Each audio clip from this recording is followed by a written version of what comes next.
Discovery, go and throttle up. Discovery Roger, go for deploy. And to everybody in the shuttle program, the crew is go for launch. I did. Nice to be in orbit. We have followed in their footsteps to get us where we are today.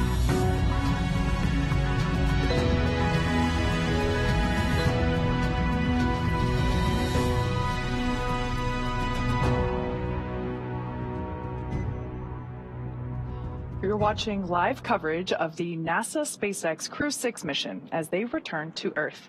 Dragon Endeavour departed the International Space Station at 4:05 a.m. Pacific time earlier this morning.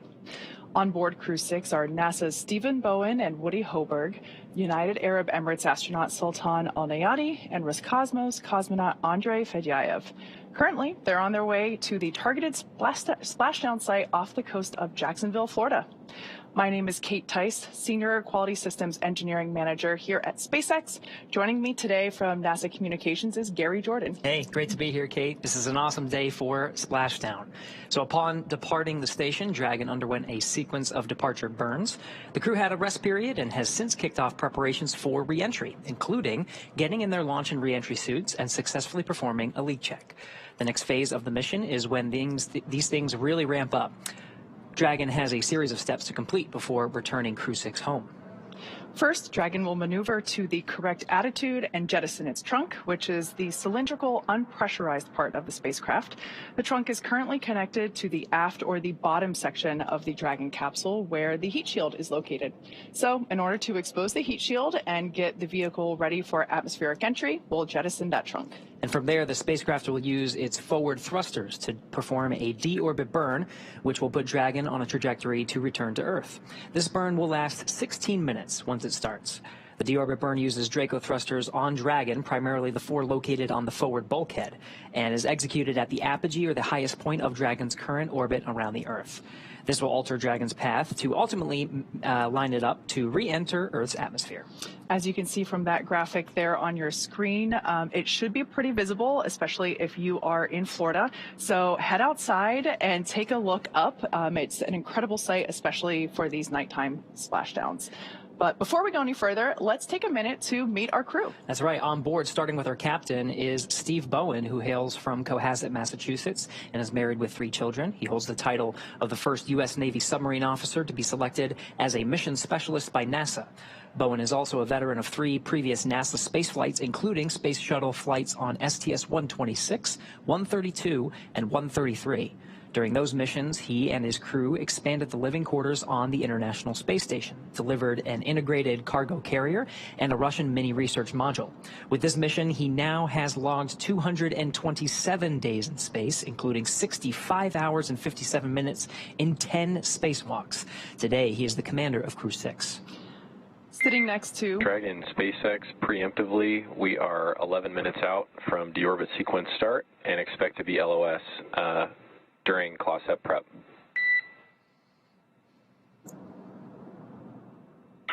Expect to be LOS during CLOSEP prep. All right, those comms from SpaceX Core to Dragon Endeavour, just letting the crew know that we will have a loss of signal while we are performing the claw separation, which we mentioned that earlier is one of the steps for deorbit, but that deorbit burn coming up soon. Now, getting back to the crew on board, sitting next to Stephen is pilot Warren Woody Hoburg. The 37-year-old is from Pittsburgh, Pennsylvania. He studied aeronautics and astronautics from MIT before getting a doctorate in electrical engineering and computer science from University of California, Berkeley. During grad school, Hoburg worked as an EMT with the Yosemite Search and Rescue. Crew-6 has been Hoburg's first flight since NASA selected him to be an astronaut in 2017. He is also a commercial pilot with instrument, single-engine, and multi-engine ratings. As pilot for Crew-6, he is responsible for spacecraft systems and performance. Aboard the station, he served as an Expedition 68 and 69 flight engineer and is coming home with 186 days in space and 11 hours, 38 minutes of time outside the hatch on 2 spacewalks. In the role of mission specialist is astronaut Sultan Alneyadi. He was chosen by the Mohammed bin Rashid Space Center of the United Arab Emirates to be a part of Expedition 68 and 69. The father of 5 spent most of his life in Al Ain and Abu Dhabi, but in 2020 traded that in for astronaut training in Houston at NASA's Johnson Space Center. This has been his first trip to space, so he also now has 186 days in orbit. Additionally, he went on 1 spacewalk totaling 7 hours and 1 minute. It was also the first trip to space for the second mission specialist, Roscosmos cosmonaut Andrey Fedyaev. Andrey was selected as a cosmonaut back in 2012. He will monitor the spacecraft during the dynamic re-entry phase of flight. While on board station, he served as a flight engineer for Expeditions 68 and 69 and returns today also with 106 80 days in space. Now, to prepare for upcoming events, the Dragon spacecraft is currently doing a couple of things autonomously. It's isolating the thermal control system fluid loops from the radiator. This system is what will help keep the internal temperature of Dragon very temperate for Stephen, Woody, Sultan, and Andrey during the re-entry phase. Dragon is also initiating separation of the claw mechanism, which will terminate data, power, and fluid connections between the capsule and the trunk. And that trunk separation, the Dragon has to orient itself such that it positions the trunk so that it doesn't have any risk of recontact with the spacecraft. Of course, we want that to also deorbit in the Earth's atmosphere, limit the orbital debris, so that will, the trunk itself will burn up in the Earth's atmosphere. It allows Dragon and exposes what are the picatiles. This is really the heat shield on Dragon. And so after that trunk separation, Dragon will reorient itself with the heat shields pointed right in the right direction to allow Dragon to go through the entry interface. We'll see a couple of things in rapid succession at that point. Really, at the time of the deorbit burn, that's that 16-minute burn we were discussing before, and that is a retrograde firing primarily of those forward bulkhead thrusters that slow the spacecraft down significantly, not as quite as significantly as entry, but enough to really make contact with some of the upper limits of the atmosphere and start with the drag and plasma buildup that gets the spacecraft from 17,000 miles an hour to about 350 after it passes through the atmosphere. And that's about a 7-minute period. We'll have a loss of signal at that time. It's a blackout period, which we track. The plasma buildup just allows very limited comms to go through. So we'll be really just waiting for the back end of that 7-minute period until we start getting communications and data from the spacecraft. Yeah, that heat shield will be doing so much work during that reentry phase. The external temperatures of Dragon can reach up to 3,500 degrees Fahrenheit. And that's part of the reason why it will be so visible streaking across the Florida sky in a little while. Getting some views from inside the cabin now. This is fantastic. So we get these views when we pass over some of the ground stations here on Earth that provide the video straight from the Dragon capsule. So on the far left there is Andrey Fedyaev, and in the seat next to him, to his right, is the commander, Steve Bowen. To his right is the pilot, Woody Hoburg. And then on the far side of the capsule from this view that you're seeing is Emirati astronaut Sultan Alneyadi. You can see they're in their launch and re-entry suits, and they entered that even before our coverage started and performed a successful leak check. So really, they're just waiting for these next series of events, including the claw separation, trunk separation, and the deorbit burn. Yeah, you can just see, I love this view because you can notice the previous missions that this Dragon supported in the form of the mission patch stickers that are located there just over Andrey Fedyaev's shoulder, kind of like right above Woody's head from this particular view. This particular capsule is the Demo 2 capsule, the Crew-6 capsule, and the Axiom 1 capsule. So this capsule has been through this 3 times before. This is its fourth space flight. And I love that we are able to document those previous missions inside the capsule as a little nod to history. Yeah, this will be the 4th splashdown of Dragon Endeavour, of course, being the capsule that carried humans for the first time to orbit in a SpaceX Dragon vehicle with Bob and Doug. We've got about 5 more minutes remaining in this preparation phase for that claw separation command. As you can see, the crew continue to monitor progress using the touchscreen above their head, as well as the tablets that they have strapped to their legs. It seems as though everyone is super calm and really just hanging out. Really a nod to the Dragon vehicle itself.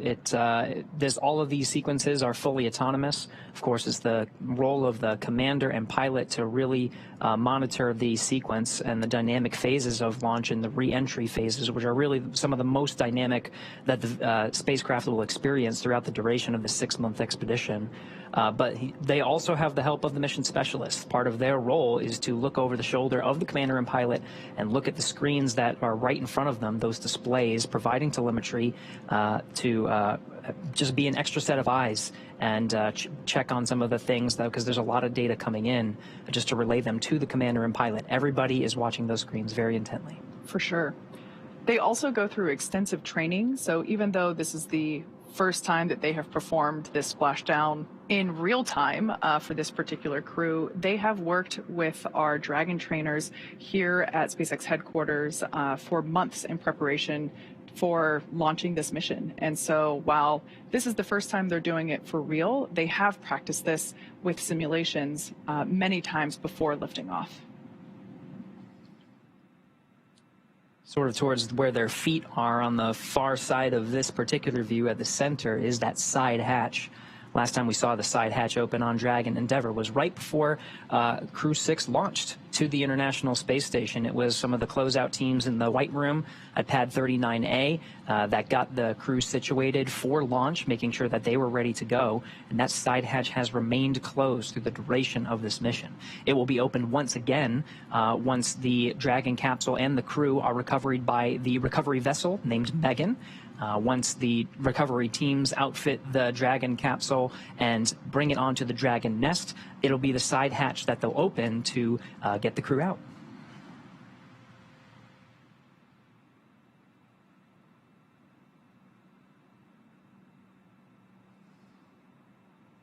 Once again, we're standing by for claw separation. That is the first physical change that the Dragon will undergo in preparation for atmospheric re-entry. That claw separation is what allows for the trunk, the cylindrical, unpressurized section of the spacecraft, to separate, and thereby revealing the heat shield, which is located at the bottom of the service section or the pressurized section of the Dragon spacecraft. So collectively, with the trunk and the pressurized section, the service section there, that trunk will separate, reveal the heat shield, and that heat shield is what will be pointing first, if you will, toward planet Earth as the capsule makes its atmospheric re-entry. So again, we're targeting a splashdown off the coast of Florida. The prime landing target for today is off the coast of Jacksonville, Florida, on the Atlantic coast.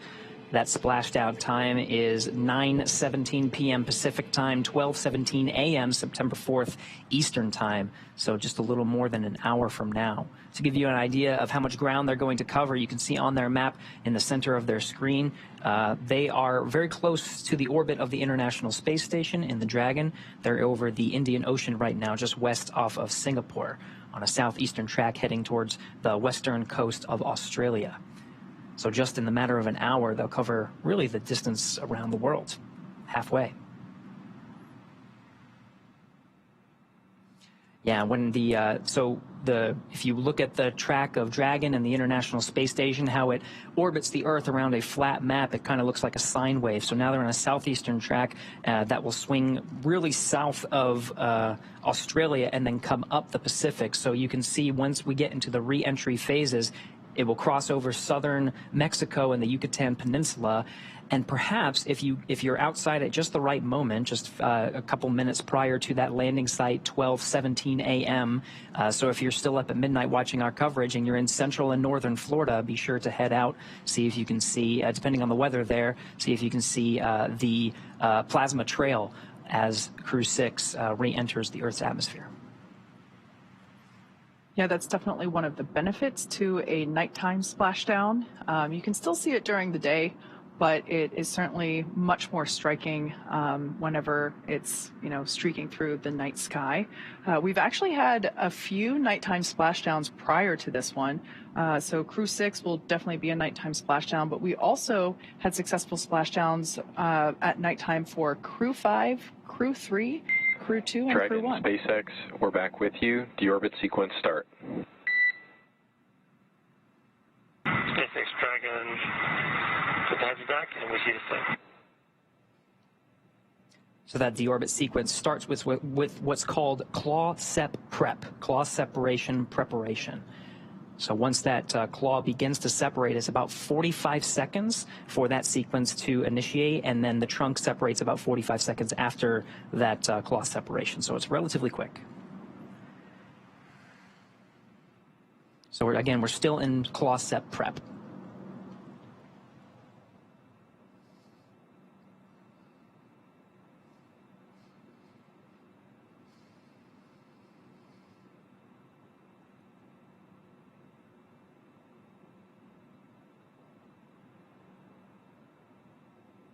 Once again, the crew will continue to monitor progress of events using the tablets and touchscreens that they have available to them.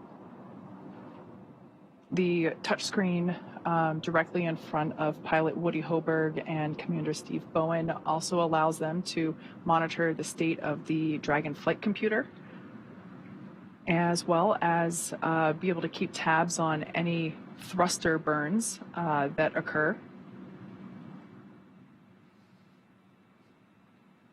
Live view there of mission control here at SpaceX headquarters in Hawthorne, California.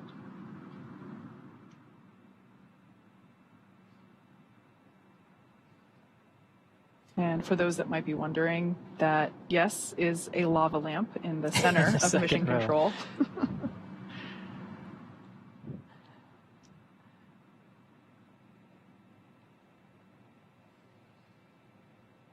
Yeah, lots of activity here.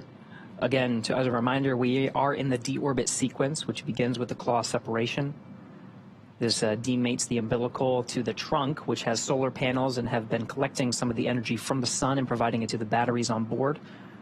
Once that trunk is separated, or lie on the batteries inside, and there's plenty of margin of that power to provide power for the crew as they await for the recovery teams. But after trunk, all right, and the pyro's fired for the claw separation.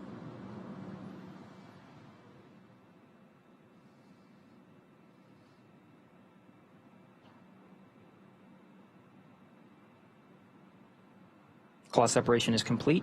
We're now preparing for trunk separation. Again, it's just a matter of seconds before we confirm that the trunk is separated.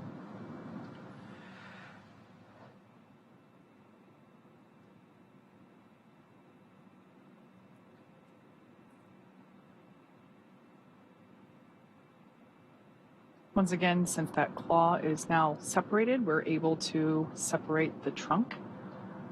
That claw is where the umbilicals for power and telemetry were connecting between the Dragon capsule and the trunk. The pyro's fired for that trunk separation. Dragon, SpaceX, nominal trunk jettison. Copy, nominal trunk jettison. All right, so yeah, we have a good trunk separation that starts about a 5-minute clock until we begin that deorbit burn. So that means telemetry is looking good. The nitrox system is primed for cabin and suit cooling, and the heat shield is now exposed and ready for atmospheric reentry. The trunk served its purpose by gathering energy from the sun through the solar rays and converting that into battery power. Since we separated the trunk, we can't generate any more new power, but we don't need to since we're coming home, and Dragon has enough battery power stored already. Up next, we have the final steps that Dragon will perform prior to reentry, the slew or maneuver to deorbit burn attitude and the deorbit burn itself. This is the last time that the forward Dracos, which are the 4 thrusters located on top of the spacecraft under the nose cone, they will ignite. The deorbit burn will place Dragon on a precise trajectory to the splashdown zone off the coast of Florida and will last about 16 minutes, once it starts, and it looks like we're just under 3.5 minutes away from that deorbit burn initiation. We did confirm that slewing has started. So again, Dragon positions itself sort of off to the side to jettison the trunk so it doesn't have risk of recontact with the spacecraft and successfully burns up in the atmosphere. So it slews or reorients itself to make sure that those forward bulkhead Dracos are pointed in the right direction. We want a retrograde firing to really slow us down. So retrograde meaning the Draco thrusters fire in the direction that the Dragon is traveling in. So the nose is sort of pointed forward if you were to think of it as traveling along that axis. It's almost like the brakes, like when you're driving a car. Essentially. And this is a long burn. This is a 16-minute burn. So once it starts, we're going to stand by and just make sure and follow along and just make sure that that has a good performance. That really sets them up to and decreases their velocity just enough so it loses some altitude and starts to make contact with the atmosphere. That slowing down, really all that does is just reduce the altitude, so it doesn't really slow it down too much. We're still hanging around 17,000 miles an hour, but it's really the atmosphere that does the bulk of the braking. It's the friction against the atmosphere and that plasma buildup. We go from 17,000 miles an hour to 350 through that process. In just a matter of minutes. Minutes. So it really does make sense that this deorbit burn, the braking, the slowing down of the Dragon capsule in preparation for all of that, it makes sense that it's 16 minutes long. We're now about 1.5 minutes away from the initiation of that deorbit burn. Right, again, we are in the deorbit sequence, which begins with that claw separation and trunk separation, both of which were successful. So now we're in what's called the deorbit prep. The spacecraft has slewed with the forward Dracos pointed in the right direction, and we're priming those Draco thrusters ready to fire for that 16-minute burn. Once again, this deorbit burn will place Dragon on a precise trajectory to return to the splashdown site just off the Atlantic coast of Florida near Jacksonville.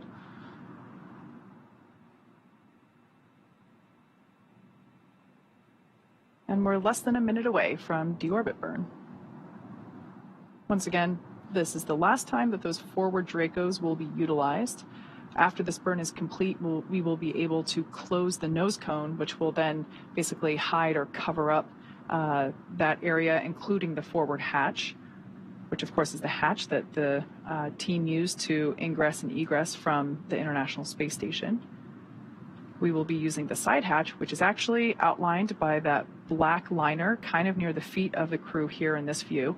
That side hatch is what will be utilized for crew egress or exit from the capsule in just under an hour from now. Once again, we're targeting 9:17 p.m. Pacific, 12:17 a.m. Eastern Time for splashdown. And we are getting lucky with some of these internal cabin views as we prepare for that deorbit burn start. This will be the last time that the crew is in an orbital daytime. They're currently over the South Indian Ocean, just west off the coast of Australia. And again, their trajectory takes them south around Australia and then on a northeastern trajectory over the Pacific Ocean. The deorbit, the entry interface, the time that it actually has that plasma buildup as it's slowing down significantly through the atmosphere. That will happen, and you may be able to see it depending on where you are, depending on the weather and cloud coverage, but that track brings it over the southern Mexico and the Yucatan Peninsula. We do have deorbit burn start. You can see it on their displays, actually. They're, you can see those thruster firings on the left display there.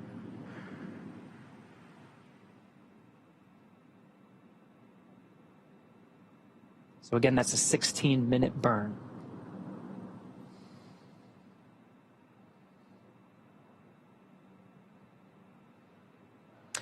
So a quick recap: within the last 10 minutes, Dragon jettisoned its trunk and initiated the deorbit burn. For those operations, NASA and SpaceX closely coordinate with the United States Coast Guard to establish a safety zone to ensure public safety and for the safety of those involved in the recovery operations, as well as the crew on board. the returning spacecraft. Multiple notices are issued to the mariners in advance and during recovery operations, and Coast Guard patrol boats are deployed to discourage boaters from entering the splashdown zones. We want to stress to the public the need to respect this safety zone. Recovering a spacecraft from the water is a hazardous operation, and any other boats interfering increases the risk to the astronauts in the capsule, the teams working to recover them from the water, and the safety of those that come too close. For the safety of the crew and your safety, we recommend you sit back and watch, as we'll be bringing you the best possible views of our astronauts' homecoming. The only exception to that, of course, is if you live in Central Florida and you want to look outside through the window or head out into your front or backyard, you should definitely be able to witness Dragon capsules streaking across the night sky. It'll be super bright. Absolutely. Now, like I mentioned earlier, this deorbit burn is the last time that those 4 forward Draco thrusters will fire. Dragon Endeavour has not yet entered the Earth's atmosphere. This deorbit burn is what will line the vehicle up and put it on that final trajectory to the landing site, which, as we just said, is off the coast of Florida, near Jacksonville.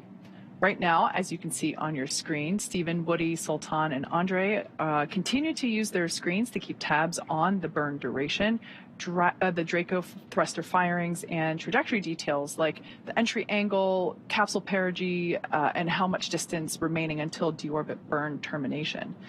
Right now, Dragon is flying itself, so all the crew has to do is stay strapped in their seats and keep tabs on things.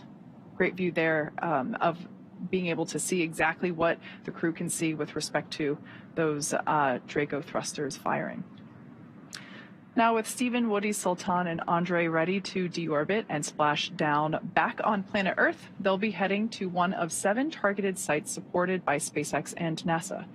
All of these sites are located off the coast of Florida, either in the Gulf of Mexico or the Atlantic Ocean. Spreading the supported sites across multiple locations helps us maximize the return opportunities for this mission and future crews, lowering the chance that we'll have to wave off due to bad weather. Yesterday, NASA and SpaceX jointly selected the primary splashdown location of Jacksonville, Florida. This selection process works with a lot of different variables, including the space station's orbital trajectory, what landing sites are available and have favorable weather, how much free flight capability Dragon has for the trip home, and the sleep schedule for the returning crew members. We'll start with calculating daily return options based off of the space station's current orbit and Dragon's capabilities to maneuver and line up for re-entry. The time from undock to landing at the primary site can vary from less than 6 hours to more than 39. Getting home the quickest comes with some obvious benefits, but we always want to make sure that the crew are properly rested for dynamic operations, preventing us from scheduling 20-plus hour days for them. Trajectory and ballistics experts provide the daily opportunities that would line up Dragon with the 7 landing zones and split them into what we call ascending and descending opportunities.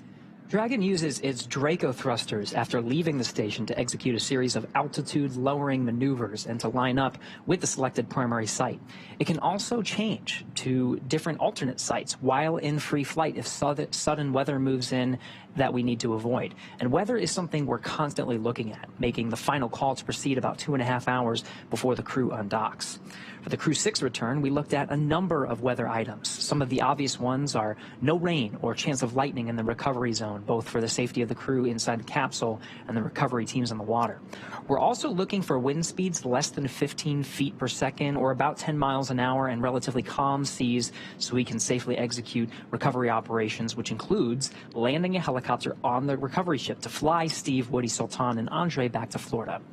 Once Dragon began flying free today, we had a number of additional checkpoints to either proceed towards the primary landing site, head to an alternate, or select a new zone based on real-time weather data.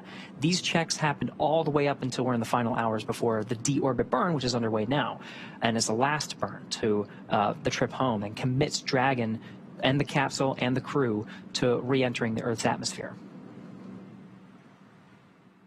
So at this point in time, we are well within the deorbit burn. There's about 10 minutes remaining in this burn. As we mentioned before, it started off as a 16-minute burn, so 6 minutes in, 10 minutes to go. This is the last time that those 4 forward Draco engines located at the top of the Dragon spacecraft will be utilized. This deorbit burn acts as a braking maneuver or slowing down for the capsule in preparation for that for alignment for atmospheric reentry and splashdown. Before the deorbit burn, we were going about 17,500 miles per hour. So we're helping to slow the vehicle down and align it, but really it's the atmosphere and that heat shield located at the bottom of the Dragon capsule that will be doing most of that slowing down. We basically go from that orbital velocity of about 17,000 miles per hour down to about 350 miles per hour when the drogue parachutes will deploy. So there's significant slowing down in that phase of reentry. And this is really just lining the capsule up for that precise that precise landing at the designated location, which today is off the coast of Jacksonville, Florida.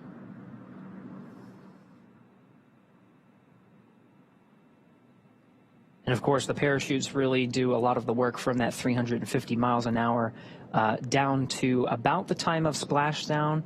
The capsule is traveling an approximate 15 miles an hour. It splashes down in the Atlantic coast. And that's done through a series of parachutes. You mentioned the drogues. The drogues provide some initial deceleration as well as stabilization of the vehicle once it passes through the atmosphere. And then those are only deployed for just a few minutes before they're jettisoned, and the 4 main parachutes are deployed and inflated to really slow the vehicle down to the landing site and get us down to that 15 miles an hour.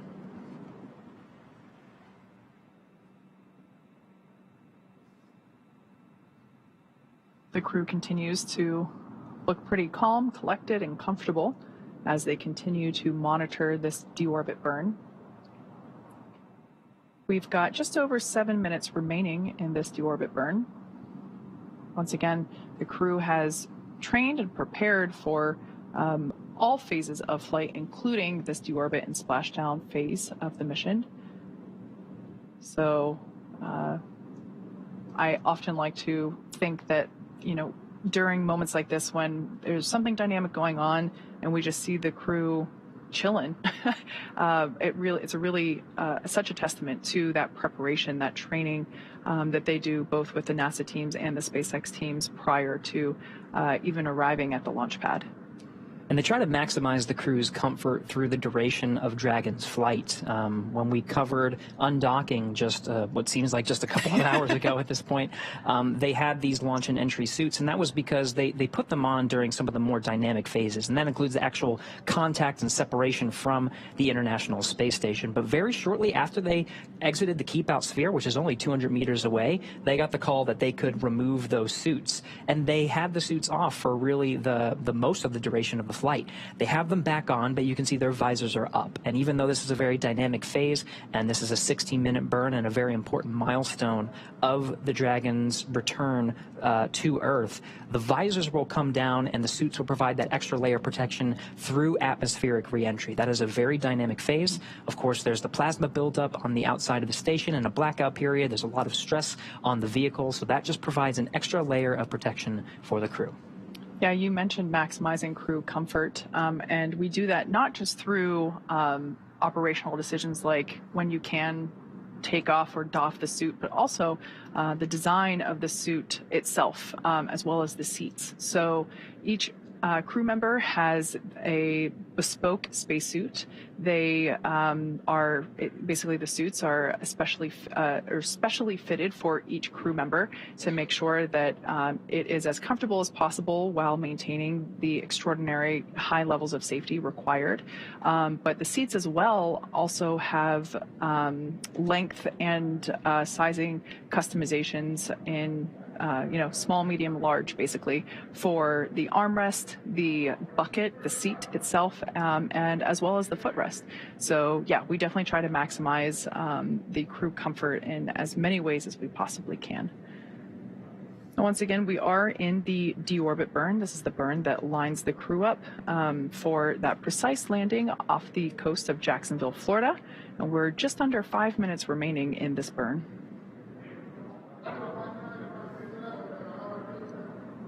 Yeah, and the crew is really just watching the vehicle perform on its own at this point. They're not really executing any commands. You can see they're looking at some of the data that are coming in on their displays. On the far right display, you can see all of those thruster firings. Those are those 4 forward bulkhead Dracos, which at their position would really be right in their eye line. It would be kind of straight up.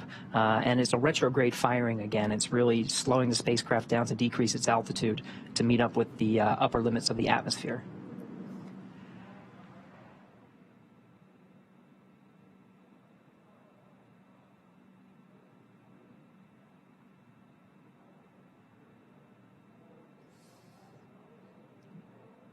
We're 12 minutes into the burn, have about 4 minutes left.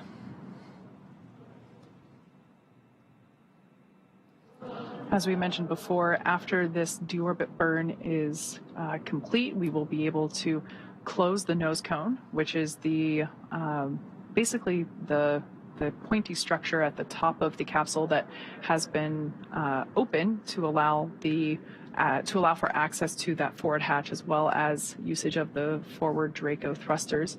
So we'll be able to close that, and that will basically make put the capsule back into its aerodynamic shape. And after we close that nose cone, we will begin atmospheric reentry. We will have about a 6 or 7 minute period of anticipated loss of signal, or LOS, as we'll hear it referred to in comms between ground and crew.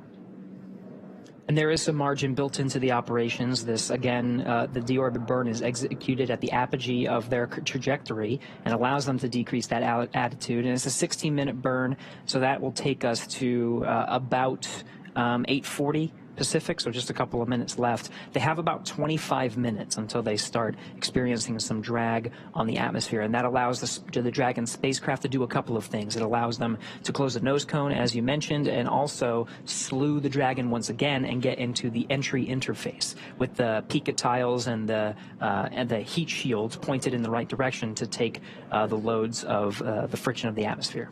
Exactly. So if you want to think about Dragon's orientation at the moment, the forward end, or if you think of how Dragon is oriented when it's on the launch pad, it's the top end of the Dragon spacecraft is basically pointing forward along their trajectory. So those thrusters are performing a retrograde burn, which is slowing the vehicle down. So we will want to, after this burn is complete, basically rotate the capsule or slew it in order to make sure that that heat shield is then the end, the bottom end is what is actually pointing toward, in the direction of their trajectory, so that that heat shield is able to do its job, which is really utilize that friction that will be made while coursing through the Earth's atmosphere and slow that vehicle down significantly. Once again, we're going from an orbital velocity of about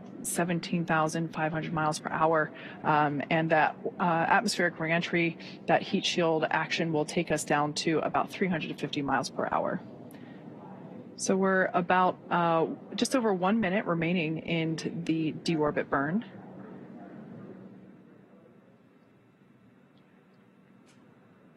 This is the burn that essentially commits the crew to that precise landing zone just off the coast of Jacksonville, Florida. Once again, we are targeting a splashdown time of 9:17 p.m. Pacific, 12:17 a.m. Eastern. And again, this is Mission Control here in Hawthorne. The team's here monitoring Dragon's progress and the progress of that deorbit burn. It'll be the crew operations and resource engineer, the core, that's the voice from here in Mission Control in Hawthorne, that relays the burn performance status up to the crew via Dragon to ground. On your screen there is SpaceX Core for this this operational shift. On console tonight is Jake Vendel.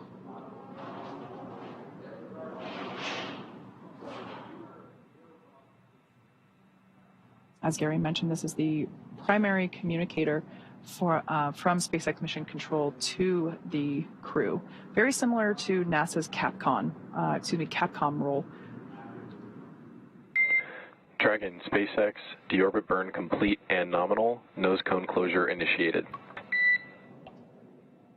SpaceX Dragon copies. All right, good news there coming from SpaceX Core, Jake Fendel, letting us know that the deorbit burn completed and everything went nominal or as expected.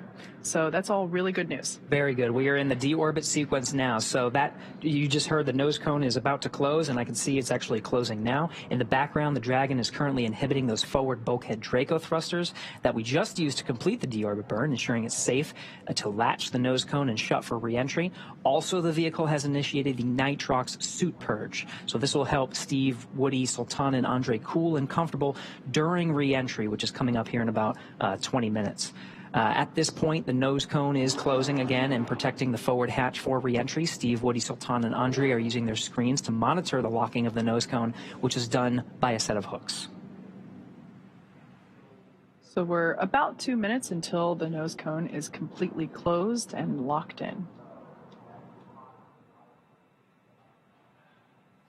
Once again, we are in the deorbit sequence. So far, we have separated the trunk and we have completed the deorbit burn. And right now, we are closing the nose cone. This is the final physical change or modification to the Dragon capsule prior to reentry. After the nose cone is closed, we will slew or reorient Dragon to basically make sure that the heat shield is what is pointing first toward planet Earth, and that will line us up for atmospheric reentry. And a lot of that is in work now in concurrence. The closing of the nose cone is underway, as well as the slewing. Again, there's plenty of margin here from the time that the deorbit burn is complete, that 16-minute burn, and the time of entry interface. Make sure there's, if anything, if they have time to correct anything, that is already built in, but everything's looking good so far. Making sure the heat shields are pointed the right way, nose cone is closed, and the crew is prepped with that nitrogen purge. So we saw the views of the crew from the inside of the capsule with their visors up. Again, those visors will come down, and they'll part of the, not only do the suits actually provide that extra protection, but Kate, you mentioned that they'll actually make sure that they provide cooling and comfort, because there's a lot of heat that's being generated through the reentry process. The outside of the vehicle can experience upwards of 3,500 degrees Fahrenheit. Exactly. Yeah, we'll purge some cool air through the suits. But the interior of the capsule, there's also a thermal system that will help pump some cool air there as well. So the crew generally stays really comfortable, even though the exterior of the capsule does get super hot, as you said. With that plasma buildup, it'll be certainly one of the more dynamic things that the spacecraft goes through during its mission. But yeah, the crew stays pretty comfortable, and that nitrox air, which is a mixture of nitrogen and oxygen, the same stuff that is put into scuba tanks for scuba divers, that same breathing air, we pump that through the suits to allow the crew to stay super comfy during their reentry.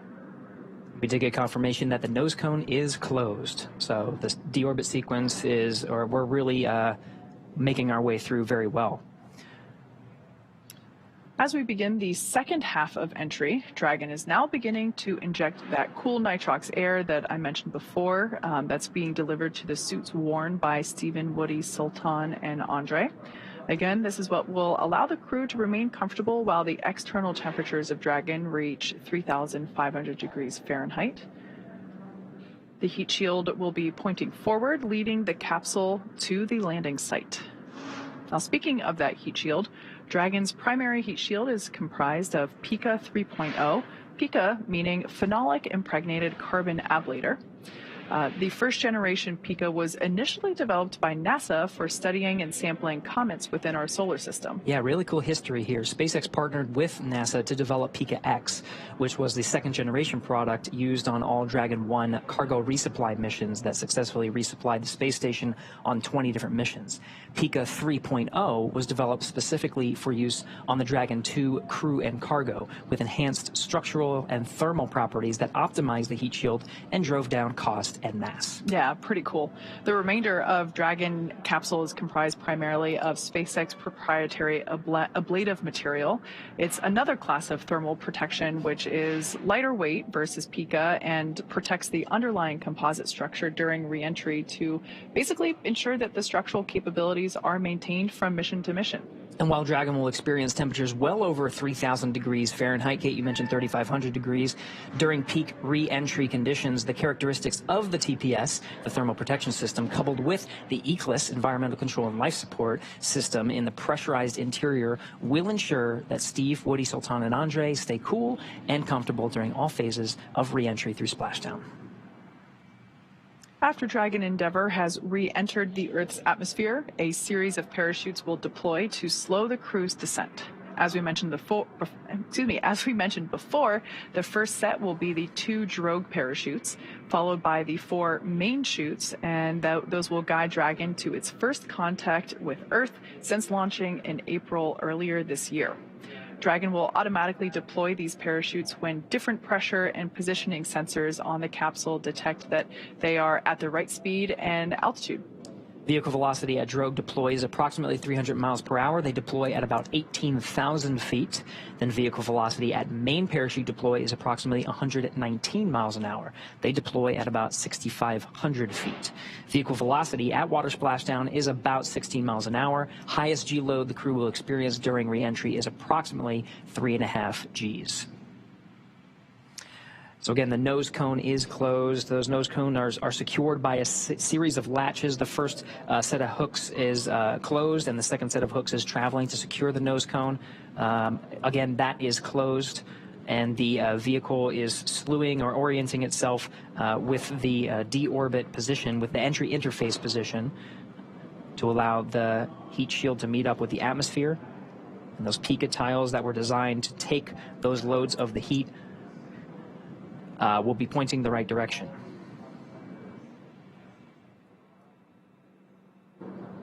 One correction, I did mention Crew-6 launched in April. It actually launched in March of this year. Right. March 2nd Eastern Time, I think March 1st Pacific Time.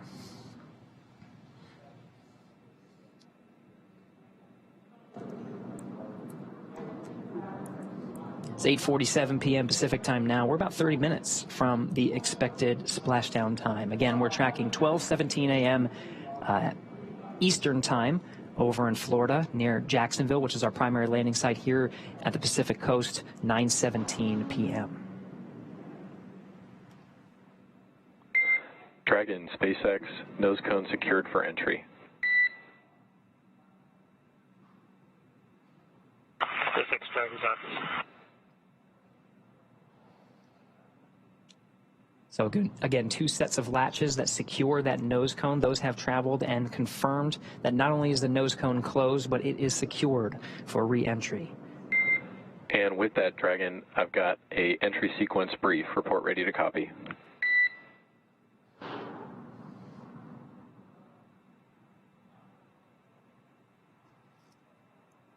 SpaceX Dragon, we are ready to copy. All right, Steve. We see blackout start at 0404, blackout end at 0411, and splashdown at 0417. No update to vehicle status. Weather still looks good. How copy?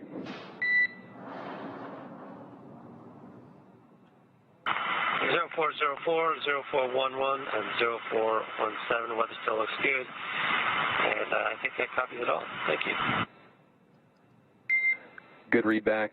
One more note, we noticed prior to the burn a few of the tablets were not secure to the satchels. I'm hoping that you can positively verify that each tablet is indeed secure. We're working on that right now, and we'll get it by 150. Copy. All right, that was SpaceX Core Jake Vendel letting Commander Steve Bowen know our updated timeline for that expected loss of signal. We heard them read out 0404 to 0411, those times being, the space standard, the GMT time zone. So for us, we would expect that to be at 9:04 p.m. Pacific. 12:04 p.m. Eastern, and lasting until the 11-minute mark there. So just slightly, actually no, right on time. We did say about a 6 or 7 minute loss of signal. Splashdown time remains as we originally were targeting, that 9:17 p.m. Pacific, 12:17 a.m. Eastern. And you can just see just how quick in succession everything is. From 9:04 to 9:11, we go from 17,000 miles an hour to 350 miles an hour, and then through the drogue parachute deployment and main parachute deployment over the course of 6 minutes, we get down to 15 miles an hour at the time of splashdown. Yeah, and during that time, the crew will experience about 3 to 5 Gs during this reentry phase. So pretty similar to what they would have felt during the launch phase of the mission.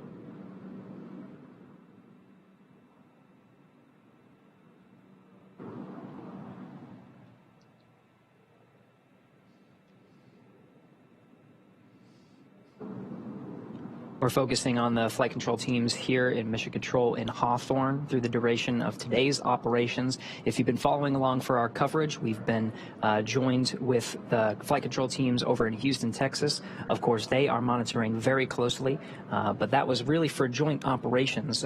It's a different set of flight criteria and flight rules when the two flight control rooms are working in tandem, operating by the same flight criteria. And there is that dance of the Dragon and the International Space Station. Really, the responsibility of the Dragon is on the teams here in SpaceX. They are, of course, communicating constantly with the teams over at NASA, and the NASA teams are in the loop monitoring the progression of the Crew-6 astronauts and cosmonauts' return home to Earth.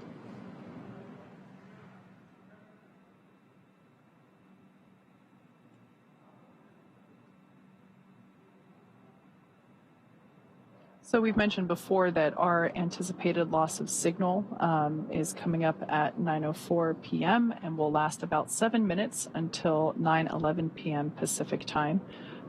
This occurs on all of our Dragon reentry missions. It is pretty standard and expected, the 7-minute period where the Dragon is unable to send any telemetry to the ground or be commanded from the ground, including no communications, which is why we call it a communications blackout. So the reason for that being, as we've said a couple of times, the heat shield located at the bottom of the capsule will be doing a ton of work as it encounters that friction from the atmosphere as it re-enters. This is a good thing. It's helping to slow the vehicle down from 17,000 miles per hour to about 350 miles per hour. Now, as a result of all that work being done by the heat shield and the friction, this plasma forms on the exterior of the capsule, and that's why we have these thermal protection systems, or TPS, all around Dragon to help protect it during these phases where that plasma builds up and gets really hot. It'll reach about 3,500 degrees or thereabout during this reentry phase. So pretty standard. That being said, it does make for a great view. If you live in Central Florida, you will definitely be able to see Dragon streaking across the night sky. Really, if you look up, you won't be able to miss it. Now, of course, once Dragon splashes down, and we did get that read very recently up to the crew that we're right on target for that 9:17 p.m. Pacific, 12:17 a.m. Eastern Time splashdown off the coast of Jacksonville. The recovery teams are already staged. We got word that the recovery vessel named Megan is out there. That'll be the one that actually lifts the Dragon capsule up from the water. There's also fast boats and jet skis and whole teams really ready to go to support the recovery operations. We've supported many nighttime landings or splashdowns in the past, and so they're very used to these operations. Dragon has systems built into the outside of the capsule that allow for flashing lights and a lot of calling of attention to itself to make sure that the recovery teams can easily see it. And of course, the assets themselves have equipment on board to be able to locate, track, and find, and of course recover the Dragon capsule. And so those teams will go out. They'll perform a sniff. That's actually the first thing that'll happen. happen is the fast boats will circle the vehicle and just make sure that the Dragon capsule itself is safe to approach. There's dedicated teams that go out and make sure there's no leaking of nitrogen tetroxide or any hazardous materials before the rest of the teams move in. There's a lot of team members that are out there now to support the operation. Yeah, this evening for this Atlantic Coast recovery, we are utilizing our recovery vessel Megan, and those teams are stationed about 3 miles away from the targeted splashdown site. So it's one of my favorite but frustrating parts of splashdown is after we see the capsule actually land in the water and we see the parachutes be released and splash down as well, we then have to wait for the recovery vessel to trudge those 3 miles, and in that time we're able to see the fast boats approach the capsule, as the name suggests, much faster. They are slower than Megan, the primary recovery vessel. So they can get out there much quicker and perform, as you said, that sniff test as well as recover the parachutes from the water.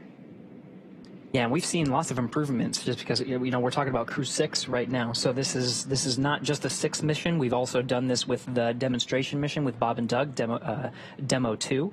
And so this will really be the 7th time that we've done it for a crew operation. And so the recovery teams have become much more efficient and had lessons learned along the way. So the recovery operations we've seen just get a lot faster overall. Absolutely. Yeah, we've done nighttime splashdown operations for Crew 1, Crew 2, Crew 3, Crew 5, as well as Axiom 2, just a couple months ago. So yeah, the recovery teams at this point have actually had more nighttime splashdowns than they have daytime. I should say for crew missions. That's right. Not for NASA crew, but for crewed missions, I'm not counting the cargo missions. Right. And it is a good nod to make sure that we mention the private missions as well. We mentioned the Axiom mission 1 and 2, of course, Inspiration 4. So there's a lot of practice with the recovery operations in these teams. Of course, we have the views here of the flight operations teams here in Hawthorne that are monitoring the Dragon's re-entry. Again, we've successfully performed a deorbit burn, so we're just waiting for that entry interface that's coming up at 9:04. So really just 7 minutes from now, and that is the beginning of the blackout period. That's when the Dragon capsule starts to experience the molecules of the atmosphere a lot closer, so that it experiences much more friction, and we start to see that plasma build up, and it provides a significant amount of drag and shaves a lot of velocity off of the Dragon capsule right now, traveling about 17,000 miles an hour.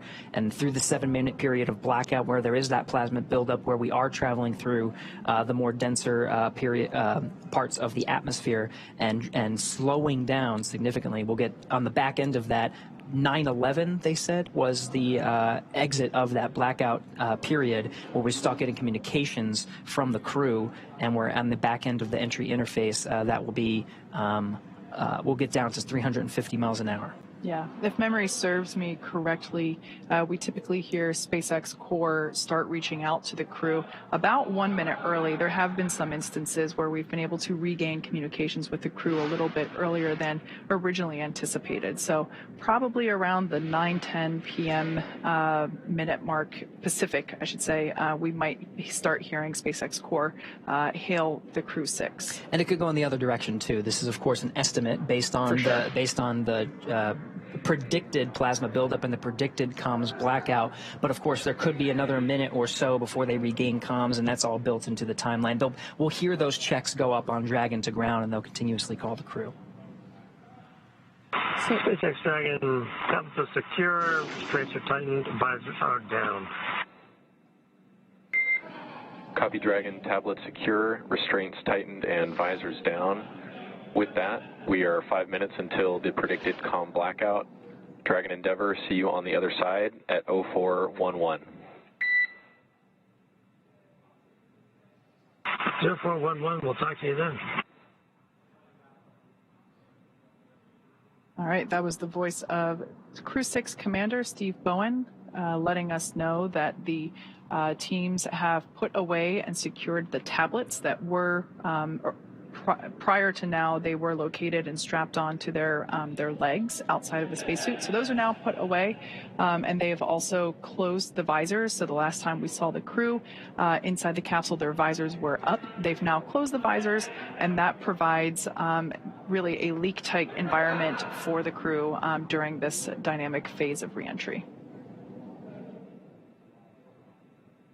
For those of you that have recently joined over the last 45 minutes, we've basically been executing step-by-step the deorbit sequence, starting with the releasing of the claw, which is what was connecting the Dragon capsule to the trunk being the unpressurized section that is jettisoned in order to reveal the heat shield located at the bottom of the Dragon spacecraft. So we released the claw, the trunk separated. We then performed a 16-minute long deorbit burn.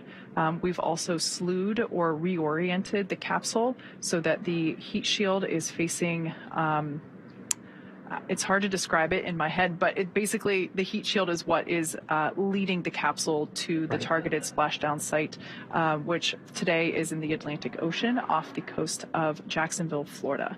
As we just heard, we have an anticipated loss of signal, or LOS, that will last for 7 minutes, and it will start at 9:04 p.m. Pacific in about 3 minutes from now. That is standard for all of our Crew Dragon reentry missions, and at that point in time, the Dragon will not be able to send any telemetry or data to the ground. The ground will not be able to command Dragon at all, and we will not be able to receive any communications from the crew or to them either. Now, on the back end of the communications blackout, when we receive a word from the crew, it'll be the crew themselves that read out some of the calls of their status, and we'll be relying on that, and of course the data that we're receiving from Dragon now that we're outside of that blackout to determine the performance of the vehicle. We'll see those drogues. There's 4 main parachutes that allow for a safe landing. The parachutes are designed with that 4th in mind, so that even if the 4th were not to inflate all the way, 3 could actually provide enough resistance to properly decelerate the Dragon so that it lands right on time and provides a normal amount of drag on the vehicle to get us down to that 15 miles an hour at the expected time.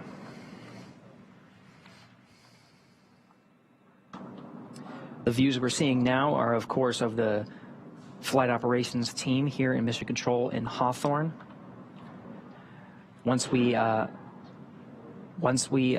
We'll soon hopefully be getting some views from the recovery vessels out in the Atlantic Ocean. That's the recovery vessel Megan, as well as the recovery teams on fast boats and jet skis. We should be getting views hopefully from the Atlantic Ocean to see the Crew-6's entry through the atmosphere.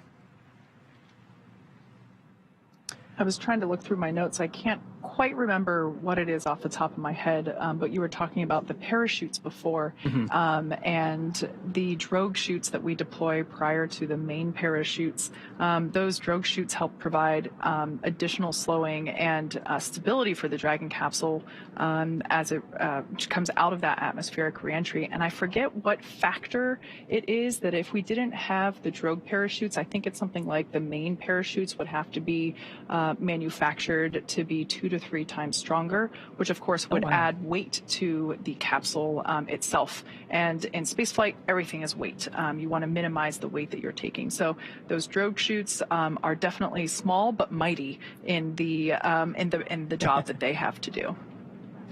Now we're under a minute away from that, or just a couple seconds rather, away from that anticipated loss of signal, or LOS. This will be a 7-minute period in which we were unable to communicate with the crew, and we are unable to command Dragon or receive telemetry or data from it.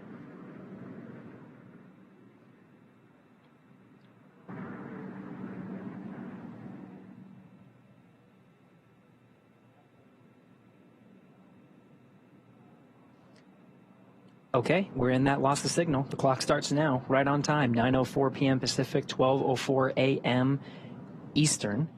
That starts the 7-minute clock of the anticipated communications blackout. Kate, as you mentioned, the teams here in Mission Control in Hawthorne may start reaching out to the crew a little early. The crew themselves may see an acquisition of signal from their own data and call out to the teams to let them know that they're outside of the blackout. It could be intermittent too, so there's a lot of different factors, but the key here is communication, and they'll continue to talk to make sure that they are relaying they, meaning the crew, are relaying the information to the teams here in Mission Control Hawthorne, and of course the Hawthorne will be able to respond. Right.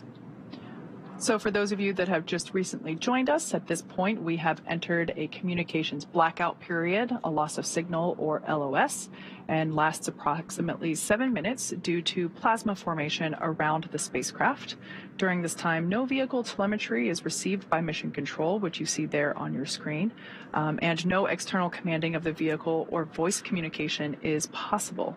But as a reminder, Dragon is designed to fly itself. During this reentry, the vehicle will be slowing down from orbital velocity, which is about 17,000 miles per hour, and the top temperature that Dragon will experience upon reentry is about 3,500 degrees Fahrenheit. As we've mentioned before, this expected blackout period is, we anticipate it to last about 7 minutes. It might be a little bit less, it might be a little bit more, but we will definitely be able to hear the crew once they do re-enter from that anticipated loss of signal. We'll have acquisition of signal, which is AOS. That's right, and the last read up to the crew prior to their entry and the beginning of the blackout period, we were still tracking an on-time splashdown.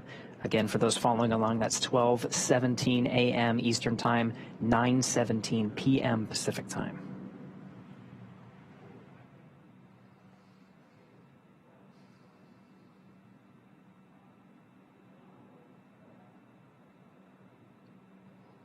We're now within the atmospheric entry phase of the return for the Crew-6 crew.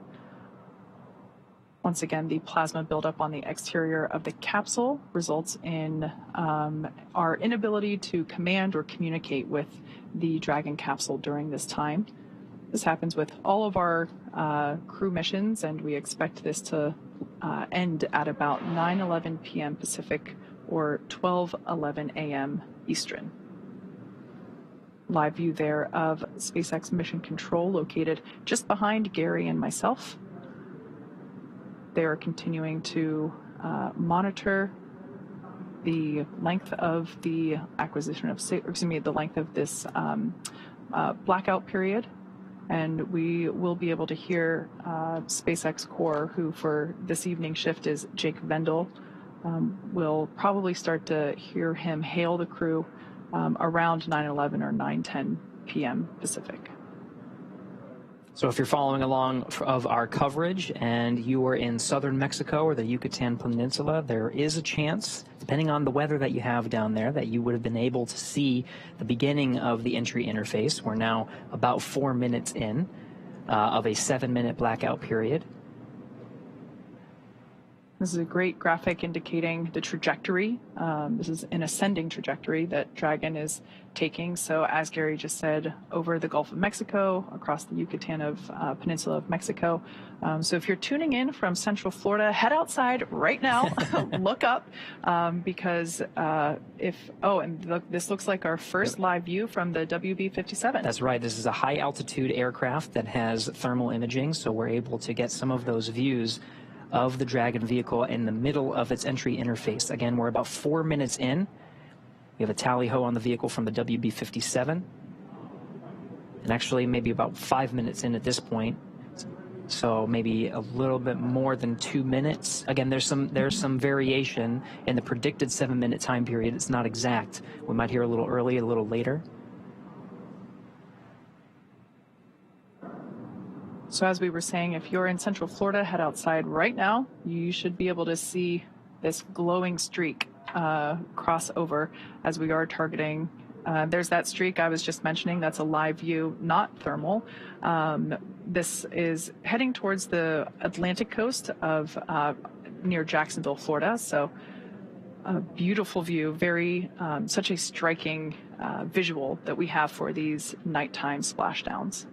Recovery teams are in position off the coast of Jacksonville, Florida. And we are still targeting our expected splashdown time of 9:17 p.m. Pacific, 12:17 a.m. Eastern. We only have about a minute and some change of this blackout period anticipated. And again, there's some variation on when we can hear from the crew. So what you're seeing on your... Dragon, SpaceX comm check. So at this point, we're going to hear SpaceX Core begin to hail. As Gary said, this blackout period is estimated. So we're now beginning to reach out to the crew to see if we've regained that communications capability. Dragon, SpaceX comm check.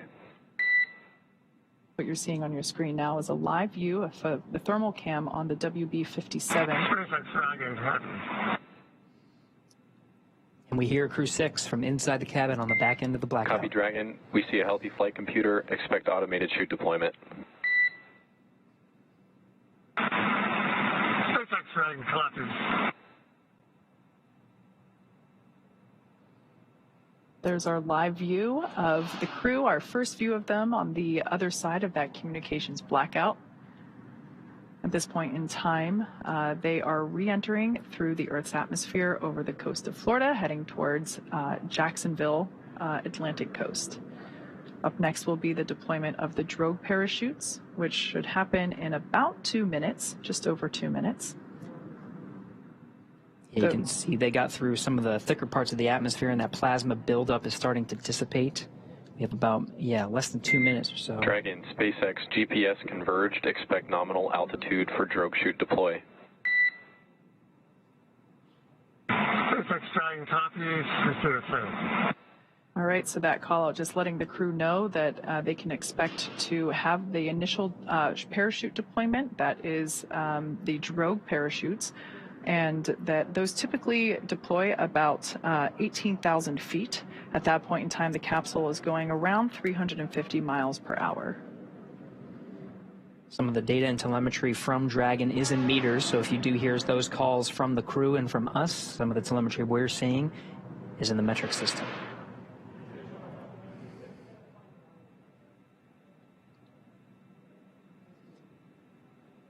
Confirmation that seat rotation is in progress. This allows the crew to be in the proper position to take the loads of the chutes as they experience the G-forces that the chutes exhibit upon deployment. They provide some drag on the vehicle. And again, we're traveling about 350 miles an hour. So from here, with the drogue deployments and main deployment, we're going to get down to about 15 miles an hour. Drogue deployment coming up in approximately Dragon, 20 seconds. Brace for drogue window.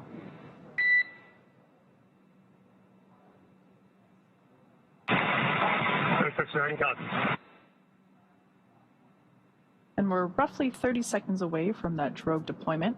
SpaceX Core just telling the crew to prepare for the deployment of those drogue parachutes. At this point in time, they are around, or when the drogues are deployed, they're traveling around 350 miles per hour. At the time that the main parachutes are deployed, just seconds later, they'll be going around 120 miles per hour. So these drogue parachutes help provide further deceleration as well as stability for the capsule prior to those main parachute deployments. Drogue pyros have fired, and we have good confirmation of drogue chutes. 2 drogues. It's a view from inside the parachute bucket.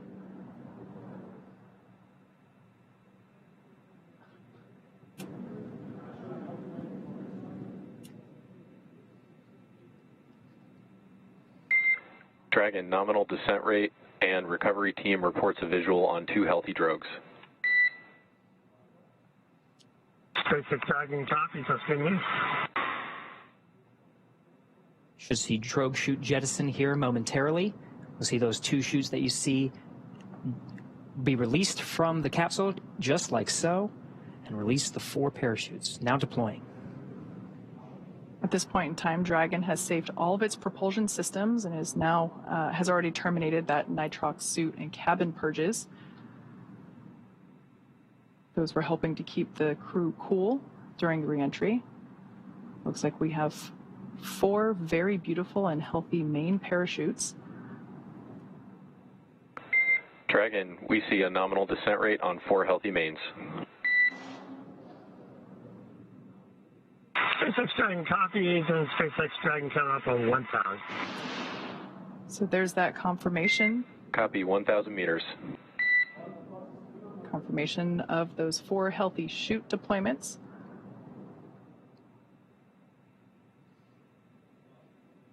Now standing by for splashdown. At the point of splashdown, the capsule will be going about 15 or 16 miles per hour. Continuing to decelerate from a rate of from a speed of about 120 miles per hour. 800. So we will now begin. Copy, 800. To hear Commander Steve Bowen call out the altitude as they approach the water surface. That is again in meters. Landing in water is simpler and provides more margin against unlikely parachute issues. We had to learn how to make Dragon waterproof, but once you do that, it's very much a rinse, review, reuse type process. 600. Copy, 600. 600 meters, and the descent rate is as predicted, meaning we're targeting that splashdown time in about a minute.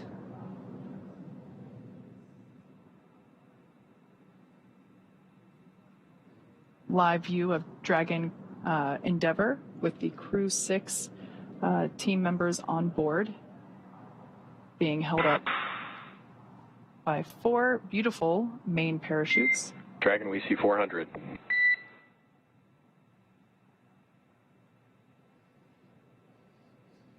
We're now about 400 meters above the ocean surface.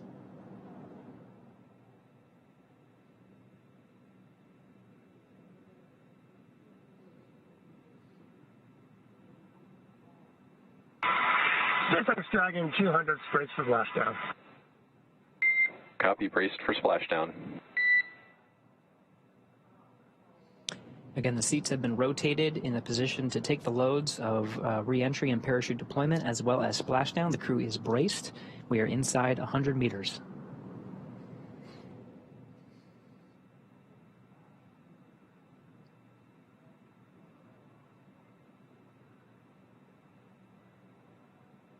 Dragon Endeavour continuing its slow descent. There we can see splashdown on screen. Those parachutes are then cut and released.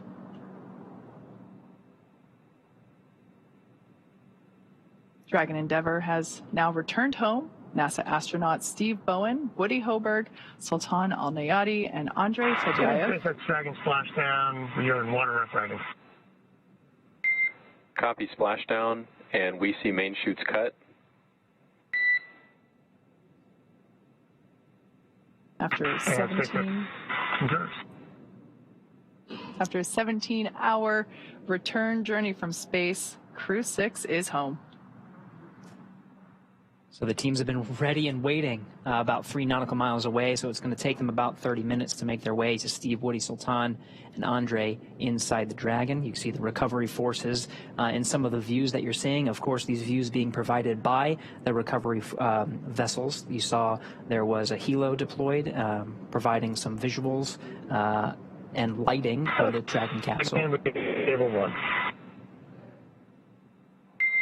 Copy, stable 1. Dragon Endeavour, on behalf of NASA and SpaceX, welcome back home. Thank you for flying SpaceX.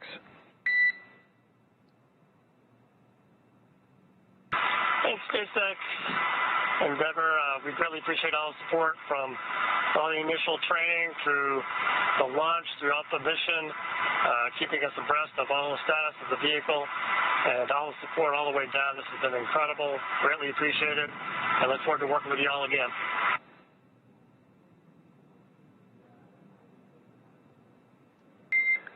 Copy all, and you've got a room full of happy people here. We've got some systems to verify safe before we give the boats a go to approach. I'll be back with you on that topic in a minute.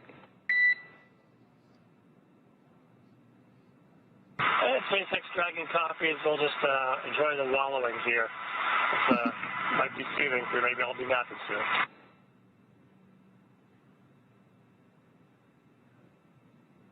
So there we just heard SpaceX Core just indicating to the crew that we're going to do some checks here.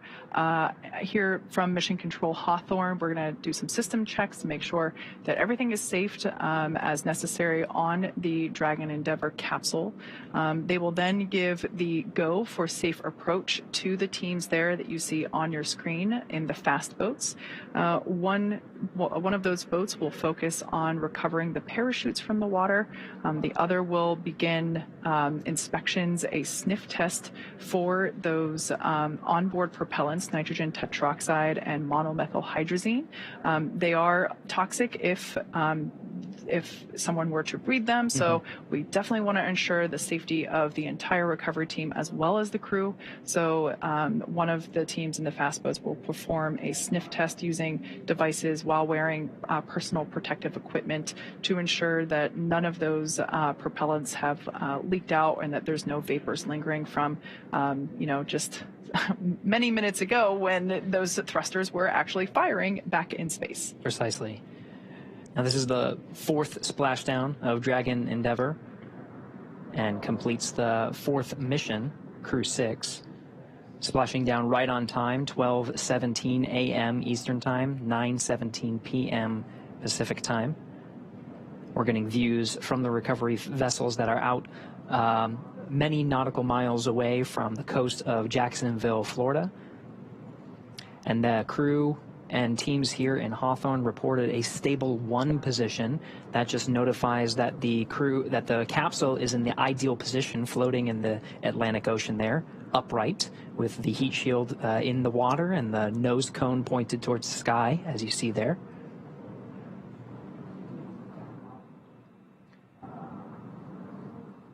As you mentioned, this is the 4th splashdown for this particular capsule. Most recently, it supported Axiom 1. Prior to that, Crew-2. And prior to that, Demo-2. So this capsule, I have great personal attachment to. I had the opportunity as part of my day job to go inside the capsule while we were building it. And when I say building it, I mean like for the first time, not during the refurbishment process. And when we were originally building it for the Demo-2 mission, I just remember being inside this capsule and thinking, Dragon, SpaceX, we are go for recovery personnel to approach the capsule. Expect fast boats alongside in just a few minutes. Dragon, we look for light. All right, good news there from Mission Control, letting the crew know that everything checked out from a systems check, and the team there on screen in the fast boat now has the green light to approach and begin performing these sniff checks for those vapors for the onboard propellants. Just to conclude my thought, it's always great to see this capsule fly and land, and it just makes me so happy to see it with another mission under its belt. It's part of the design of the Dragon capsule is to be reusable. So even after the harsh conditions of 3,500 degrees of plasma buildup and being in the salty ocean, teams are still able to refurbish it and prepare it for the next mission. And this is the 4th successful flight of Endeavour.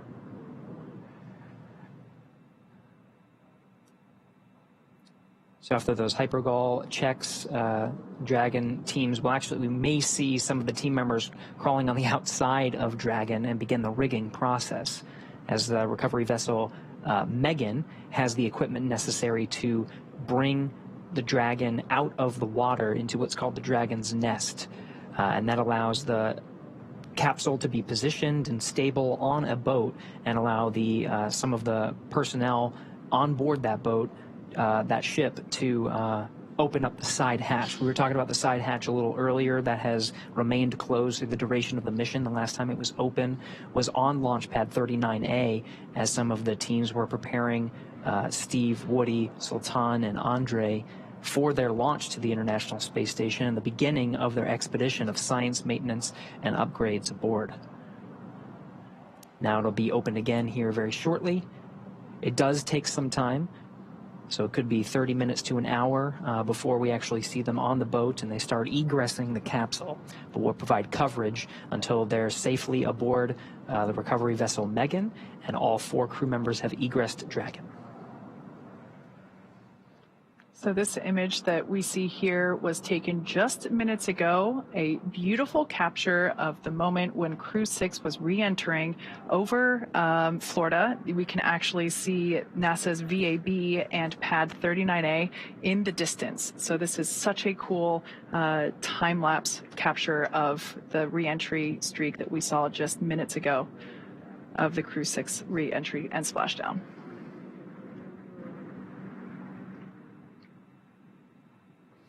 Now, of course, we have recovery teams out there that are executing these operations. We can actually see some of the personnel there. We do have a public affairs officer on recovery vessel Megan, Courtney Beasley, who is standing by and watching the operations unfold and providing some coverage from there.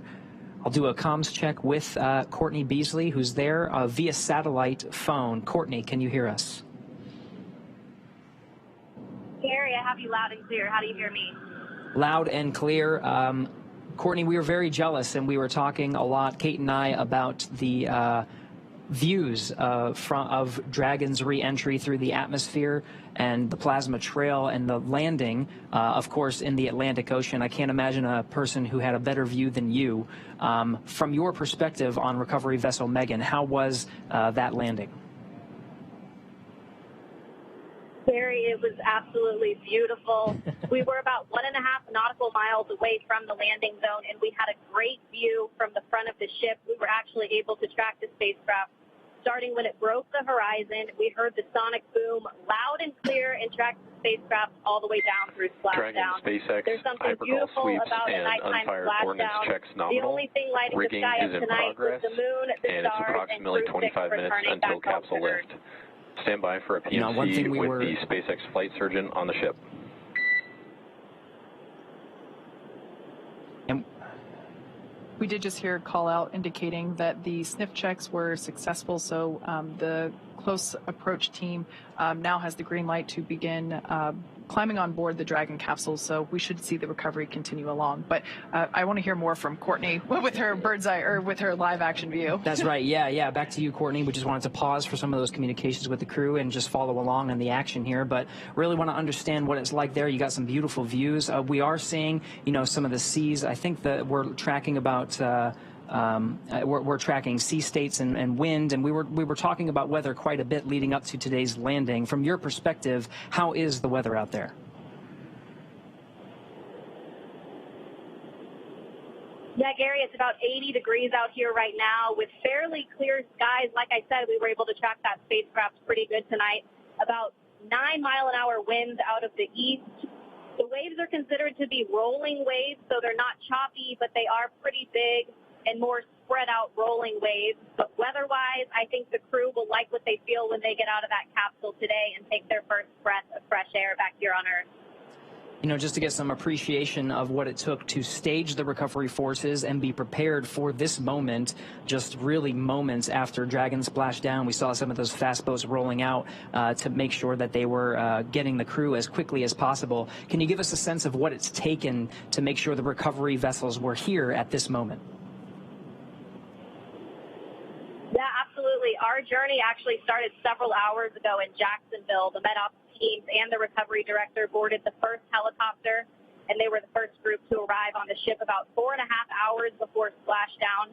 So those medical teams took the time to get everything situated on the ship and ready to tend to the crew. And about 2 hours before splashdown, they deployed the fast boats into the water. I was actually on the second helicopter out, and we landed on the helicopter pad on top of the vessel about an hour before splashdown. And all of the teams have been hard at work since we touched down on the boat to get their various disciplines ready for Crew-6 to arrive home. Excellent, Courtney. And last question before we let you go is we're seeing some of the recovery personnel on the Dragon capsule preparing for its eventual lift onto recovery vessel Megan. What can we expect to see in the next few moments?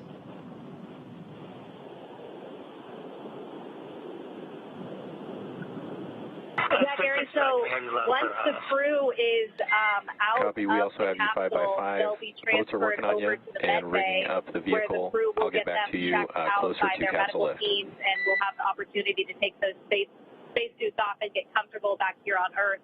And then, of course, they'll run through those medical checks. They'll get back on the helicopter and head back to the airport where they'll board their plane back to Houston to begin their post-flight period. You're probably getting a better view than I am right now, so I'll let you walk through that. But back here on the ship, once the crew is off, they're not the only ones returning from space today. We'll actually stay here a little longer with the cargo team since there was International Space Station cargo returned on this flight. So once we get back to the airport, the cargo teams will begin doing cargo processing, taking photos of all of the articles that were included in the cargo, and they will pack all of that into box trucks that will take them back to various NASA centers. But Gary, an overall beautiful splashdown tonight, and I hope it was the same for you back in Hawthorne. Absolutely, Courtney. We've been getting some fantastic views. Thank you so much for that report. That was Courtney Beasley out on the recovery ship, providing live coverage from the landing site just off the coast of Jacksonville. We're back in the action now, seeing some of the views from the recovery vessel and the recovery operations team, including helicopters, fast boats, jet skis, and of course, we're getting views from some of the ships that are standing by, waiting to actually pull Dragon out of the water. So at this point in time, the Dragon capsule has safed all of its systems. Mission Control did a systems check to make sure that that was true and accurate. They gave the fast approach teams the green light to approach and begin the rigging process, which is what we are now seeing underway. Additionally, they have recovered the parachutes from the water. So those were, we were able to see those being dragged onto a boat. And what we have now is there's one individual that we see kind of like a spider monkey crawling all around the capsule and attaching the necessary rigging, the straps. These are what will help to stabilize and lift the Dragon capsule out of the water and onto the recovery vessel. For tonight's operations, we are using our Atlantic Coast recovery vessel, Megan, and we, in hopefully in probably like 30-ish minutes from now, it kind of varies depending on the sea states, which, as we can see, a little bit more waves than some other missions, but still well within the limits for recovery, really probably unfazing to the individuals that are out here doing the work as they train extensively for these operations, whether it's daytime or nighttime.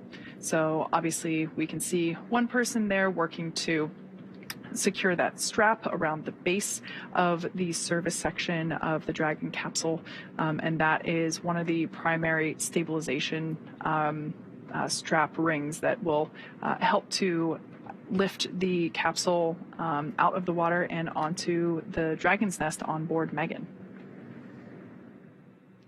And of course, the teams here are very close to the capsule because we passed those hypergol leak checks, and it's safe around the vehicle. You see some of the personnel, of course, climbing on the outside, preparing the vehicle. You can actually see some of the tethers that are on the outside to allow it to be lifted onto the recovery vessel Megan.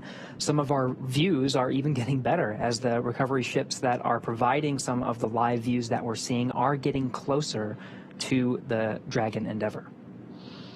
Yeah, as I mentioned before, this is one of the coolest but also frustrating moments of recovery for me personally, just because obviously for safety reasons, we have to station the recovery vessel and team a safe distance away from the intended splashdown target.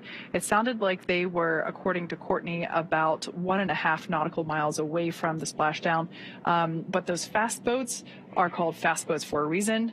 The primary recovery vessel, Megan, is not a fast boat, so it does take about 30 minutes for it to reach that the capsule, essentially. So it's great because we see the views get closer and closer slowly, but just because I love to see the action as soon as possible, I wish it was a little bit closer, but that's just me.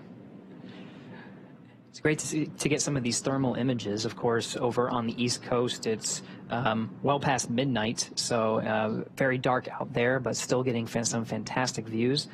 The recovery forces are not necessarily getting our views. You know, they don't have the thermal cameras. They're getting eyes on the vehicle. This is what they're saying. This is an precisely actual visible spectrum. Yes, with the visible spectrum, because of course the vehicle is being lit by spotlights, and you can see the fast boat itself has lights. So there's plenty of opportunities to make sure they have.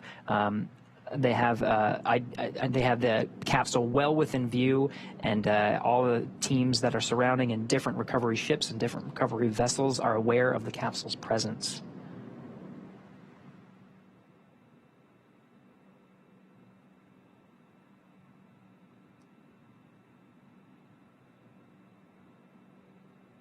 You can see some of the features of the Dragon capsule as the recovery forces outfit it with the rigging necessary to bring it onto recovery vessel Megan. Some of the circles you see in front of the individual that's on the Dragon capsule, that's where those parachutes were deployed from. Above that is the nose cone, which is, of course, closed prior to re-entry. It was open through the duration of most of the flight of Dragon to and from the International Space Station. It needed to remain open to perform that deorbit burn to, of course, successfully get home. But now it's closed, and you can see provided the protection necessary from the plasma buildup through the Dragon's re-entry. Some of the dark circles you see at the front of the vehicle, and by front I mean where that individual is on the capsule. The darker circles are some of the outlines of where those service section Dracos are, and the brighter white area is actually the base of the Super Draco engines, and these are inhibited once it gets into orbit, but are very much necessary through the launch phase. In the event of any abort that is necessary, it would be those Super Dracos that you're seeing, the bright white area, that would fire and provide enough thrust capability to escape a speeding Falcon 9 rocket.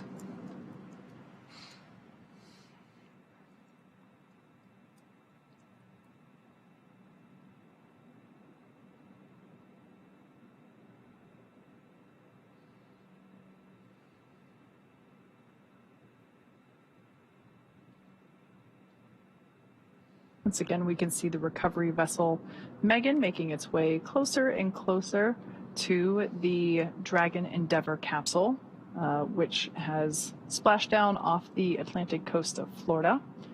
We can see the recovery team in the fast boats that have now approached the Dragon capsule. They are in the process of rigging it up with the necessary straps and equipment that will be utilized for right there. That is the actual, the Dragon's nest that we will be lifting the Dragon capsule onto.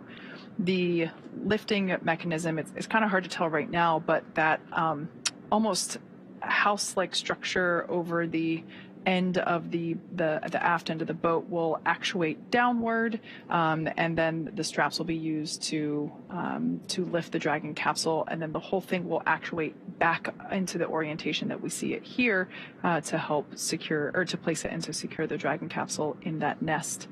After the capsule is placed in the nest, they will then just roll or translate the nest forward to where the platform is that we will actually be able to see the recovery team open the side hatch and eventually have Crew-6 egress or exit from the capsule.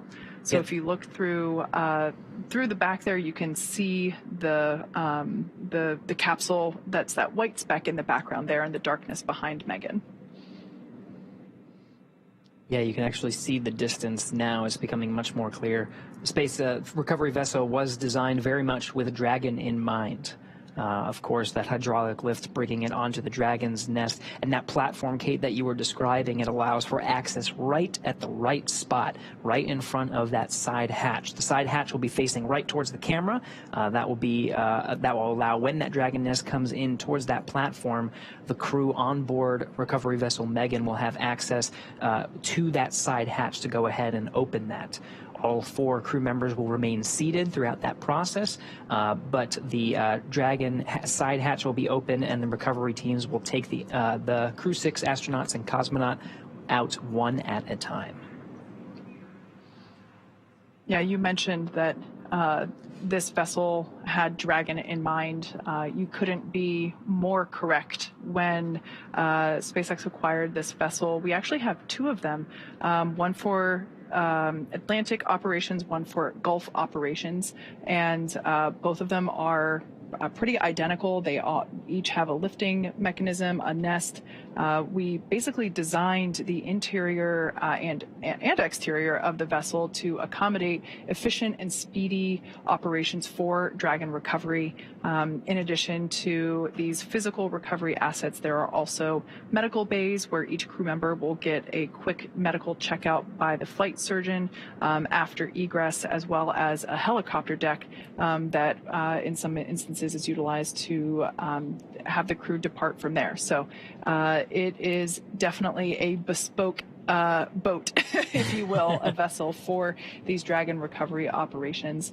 And it's quite necessary because we want to make sure that these operations are as efficient as possible. We don't want to leave the crew in the water or in the capsule any longer than they need to be. So we really try to make sure that this is as efficient as possible. And certainly this vessel, both vessels, because like I said, they're pretty much mirror images for both Gulf and Atlantic coast operations. Make sure that they are as smooth as possible.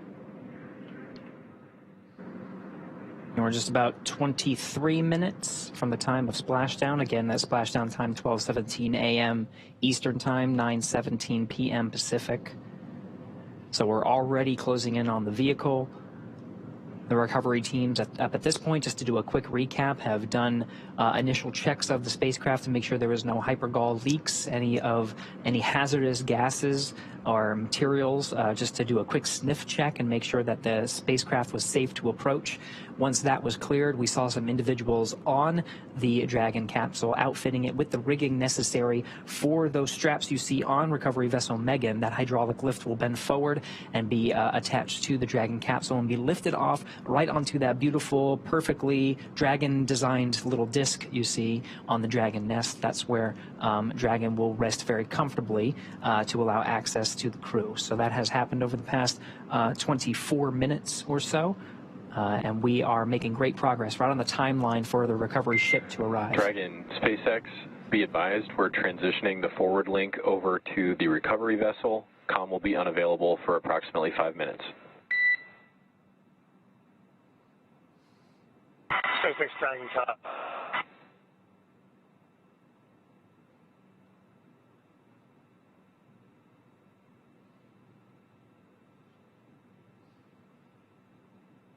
Once again, Megan is making its way to the capsule, which we can see getting larger there in the background of this image, or excuse me, of this shot that we have on board Megan. Once the capsule is a little bit closer, we'll begin to see the team in the water attach the straps and all the equipment necessary from the boat onto all the straps and equipment that they have been attaching around and on the Dragon capsule itself.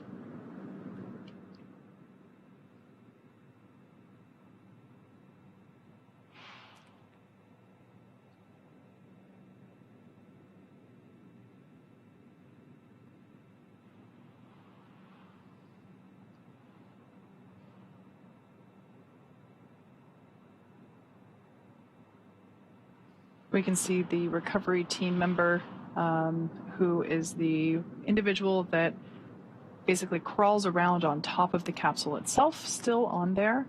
Once all of the equipment is attached, we'll actually see them jump off into the water. I imagine that for that person, that is probably one of the most exciting parts of their job. Definitely not something that I personally would look forward to. Something else that we also sometimes see with these night recoveries is due to the lights near the water, bugs will be attracted occasionally, as well as smaller fish. And so we might actually see some dolphins as we have in the past. Sometimes they come out because the hunting is maybe a little easier with them attracted to the water surface. with all this, the light. Obviously, we need lots of light to ensure safe operations as we're progressing through these recovery steps.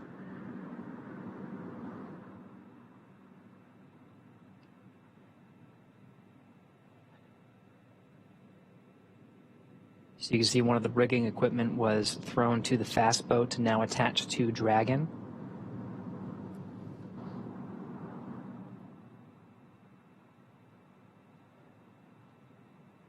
Again, this is on a hydraulic lift that will safely lift a Dragon capsule out of the water and onto that disc you see at the bottom of your screen. The recovery forces here have trained time and time again for this operation, have a good sense of what to do in this particular scenario. This is one of the better case scenarios for Dragon. We talked about it landing in a stable 1 configuration. That would be lifting the capsule off when it's upright. There are different configurations that the crews are trained to accommodate.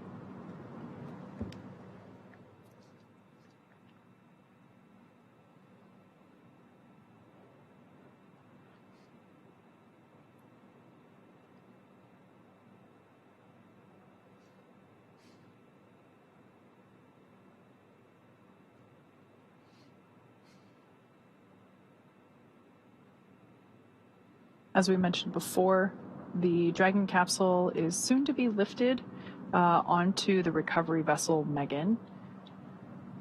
It will then, once it's in the Dragon's nest there that we can see on screen, it'll be pulled forward to the recovery platform, which is currently off screen, but we'll get a view of that later on whenever Dragon is in place. The crew will egress. They will... Dragon, SpaceX, forward link transition complete. Com check. SpaceX Dragon, have you line clear? Glad to hear from you. An update, the recovery vessel is backing up to the ship now, maybe 50 meters away, and looking for your go to come on board with internal cameras. SpaceX Dragon, come on board. Copy.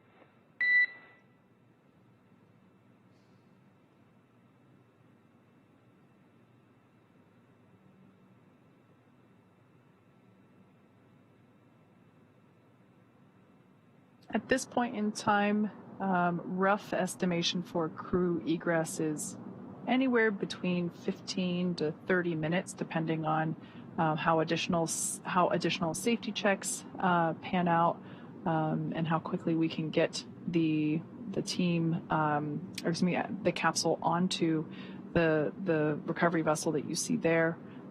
Those teams are now preparing to lower that hydraulic lift mechanism into the water. That will then bring the spacecraft onto the deck into that translation system known as the nest. The capsule will remain there during crew extraction as well as throughout the journey back to port.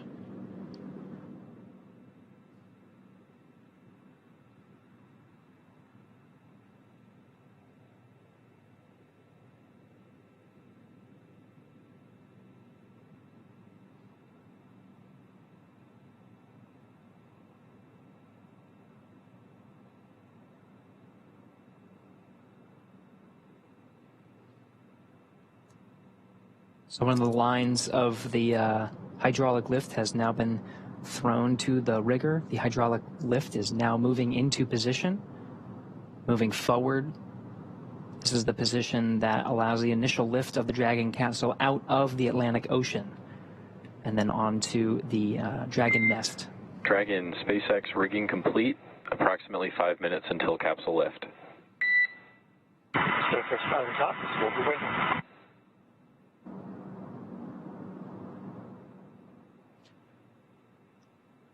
So the clock starts now at 9:48 p.m. Pacific time, 12:48 a.m. Eastern time. We'll be looking for Dragon to be lifted out of the water at approximately 9:53 p.m. Pacific, 12:53 a.m. Eastern.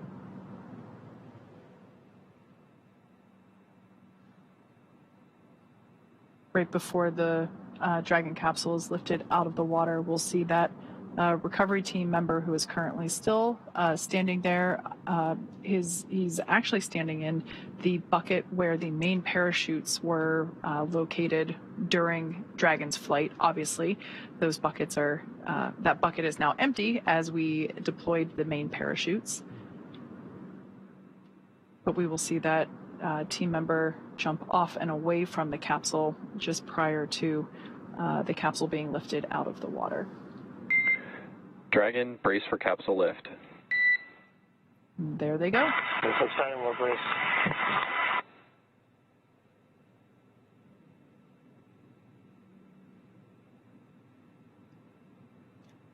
We mentioned a couple of times the recovery team's familiarity with these operations and able to move a little bit quicker. They prepped the crew for about 5 minutes of capsule lift. That happened in just a couple of minutes. And it looks like we are starting to see the capsule be lifted out of the water. We can now start to see the heat shield.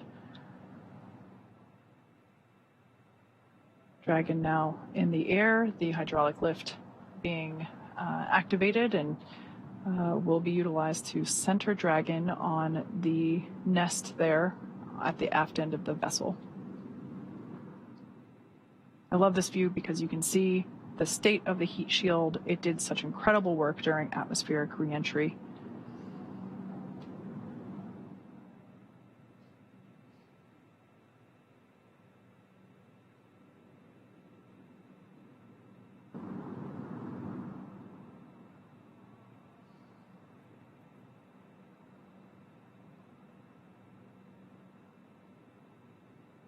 Dragon Endeavour now placed into the nest of our recovery vessel, Megan.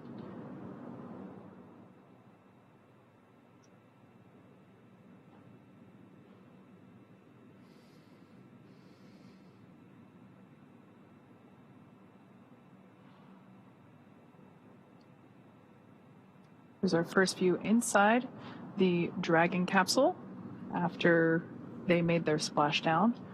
I was just doing some quick math. We had splashdown at 9:17 p.m. Pacific. It's now 9:51, so just 34 minutes. That's like a pretty efficient recovery operation indeed.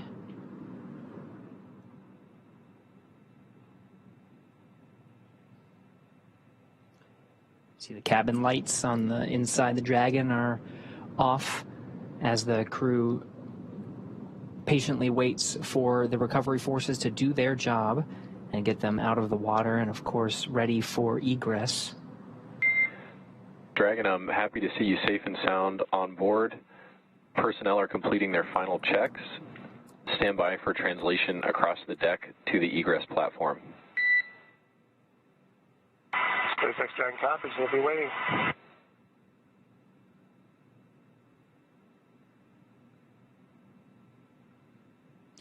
And that translation that was mentioned is a physical movement of the Dragon nest, the view you're seeing now. The capsule itself will be moved further inwards into the recovery vessel, where there is a platform waiting. And you can sort of see in the middle of your view of Dragon, there is that nice square feature. That is the side hatch. When the Dragon nest moves into the recovery vessel towards that platform, it allows the recovery teams that are on that platform to perform the operations of opening the hatch. The teams you've seen so far have been responsible for the rigging and the operation of the hydraulic lift to bring the Dragon capsule onto the Dragon nest. Now they'll hand it over to the teams that will get the Crew-6 astronaut and cosmonaut safely out of the capsule. Yeah, it's important to note that all 4 crew members will be getting assistance from the recovery teams while they exit the capsule. You know, it's the same process for any returning crew from a long duration mission.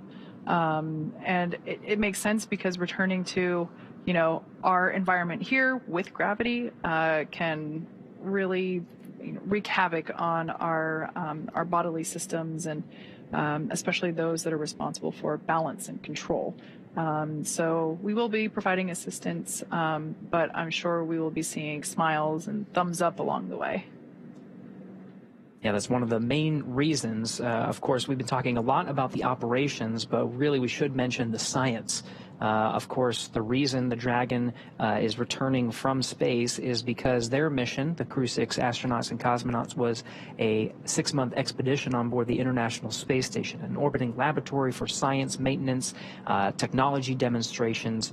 It's the lab that allows gravity to be taken out of the equation, and you can find some new and interesting things about many different parts of science: physical science, biological sciences, and of course human sciences.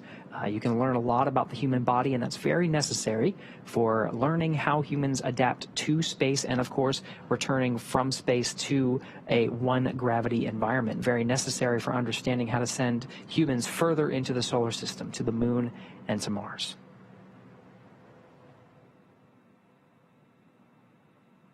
So we're now standing by for translation of the Dragon capsule to the recovery platform.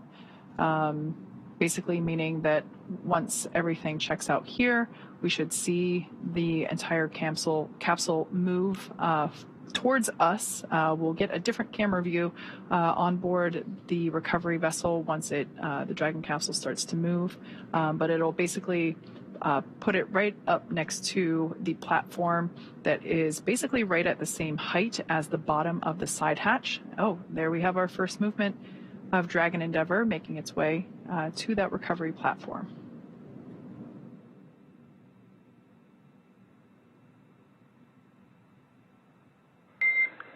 Dragon, I'm noticing the cabin lights are off. I'm wondering if you had them off specifically for re-entry. SpaceX Dragon, we did, and you turned them on us. We were enjoying the nice calm lighting. What do you turn it back on again? Good. We're enjoying the light. We have to see what's going on outside this way. No worries on the lighting. Fine with the lights off. I imagine your re-entry was pretty amazing.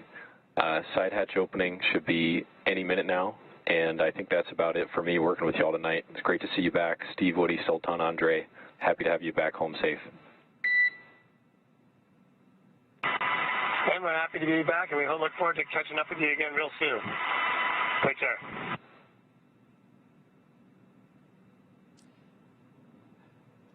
It's an important note. The crew has the ability to toggle lights on and off, and turning them off during the re-entry phase. There are those windows that we've been seeing. All right, Dragon, I know I said goodbye. I'm back, and I'm wondering if you can indeed turn the cabin lights on for the recovery team to come inside. Absolutely, we'll take care of that. And they're on now. So we'll be seeing those lights turn on here momentarily, but again, they've been off in this configuration, so if you're trying to imagine what the crew was experiencing during re-entry, it was with the darkness, but there are those windows on the Dragon itself, and through the plasma buildup, they were able to see some of the plasma come through the windows and really get to experience the full experience that is re-entering from space into the Earth's atmosphere, and just sit back and relax and enjoy it. Yeah, that also makes sense given that it is dark out, and you know, for them to be able to, where possible, see the recovery operations happening outside. Yeah, same reason why you know, as kids we're not allowed to turn lights on in the car when mom and dad are driving at night because you can't see very well outside. So that makes a lot of sense. But we did ask them to turn them back on just so that we're able to help the crew egress. And once the side hatch is open, the flight surgeon will be the first person to poke their head in and just do a quick thumbs up scan of all 4 crew members to make sure everything is good. But what we're doing right now on the outside of the capsule, we're doing additional safety checks. We saw momentarily some of the recovery team, they had face masks on. This is personal protective equipment, or PPE. It's basically a respirator to allow them to breathe clean air. They're just going to do some additional sniff tests for any lingering hypergol vapors. Once again, the onboard propellants that we use, nitrogen tetroxide and monomethylhydrazine, are toxic if you know, we come into contact with them or we breathe those vapors. So just that, once again, ensuring full safety for the recovery team on board, as well as the crew as we prepare to open that side hatch. We want to make sure that none of those vapors are lingering. Side hatch, if we get these views from the inside, we'll also be able to alternate from the outside, is now open. You see the recovery team is open and waving to the crew. First humans that the Crew-6 has seen on the ground in 6 months. Looks like we got some fist bump action, thumbs up. Seems like the crew is in pretty good spirits after their journey back home. We're not getting audio, but I am getting reports that on the recovery ship there was a big round of applause from all the recovery team on recovery vessel Megan as soon as that side hatch opened for the crew, congratulating them on a successful mission and successful return home.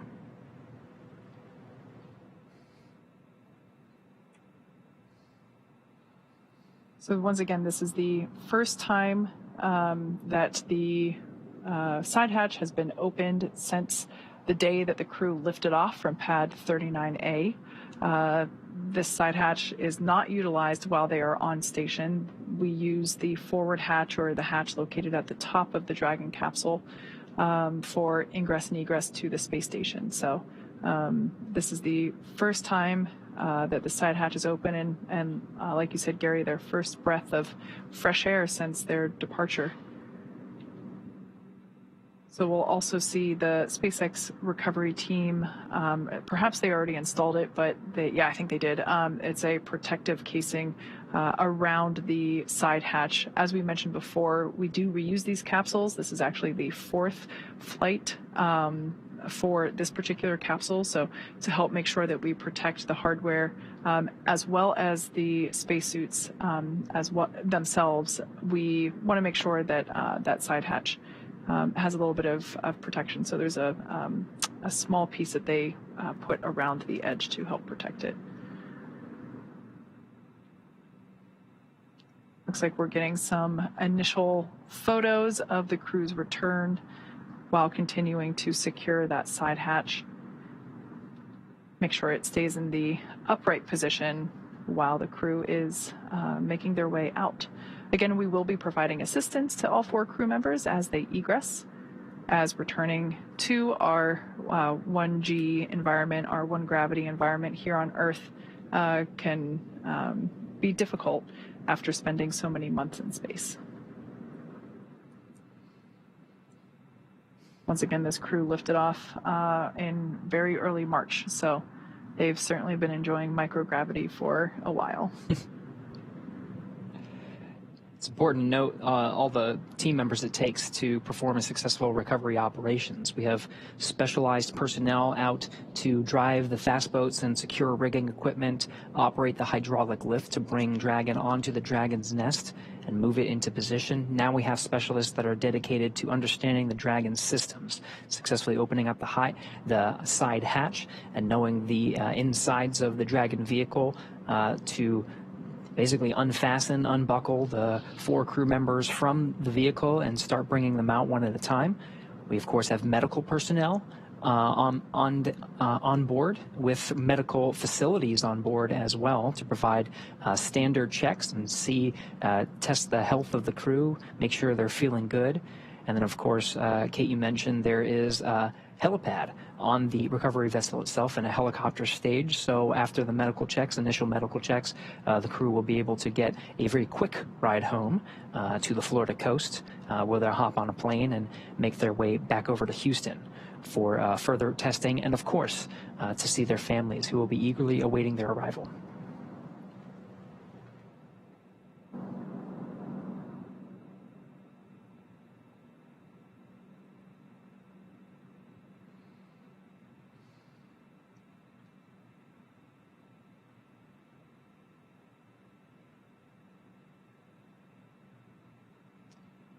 It's important to note that Stephen, Woody, Sultan, Andrey will be getting assistance from these recovery teams while exiting the capsule. This is the same process for any returning long-duration crew members, as returning to the gravity environment can be a big toll on the vestibular system, responsible for maintaining balance and motion.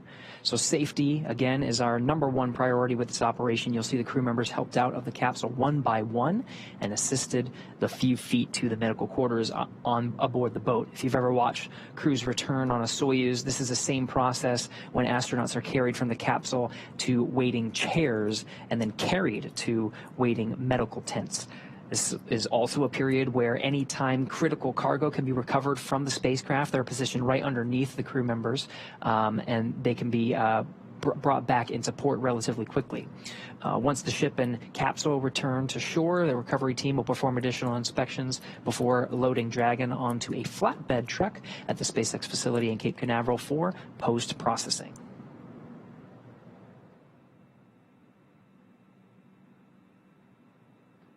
As part of the effort to make sure that there's a bit more room for crew egress within the capsule, we are currently detaching and removing the footrests that we saw attached to each of the 4 seats inside Dragon.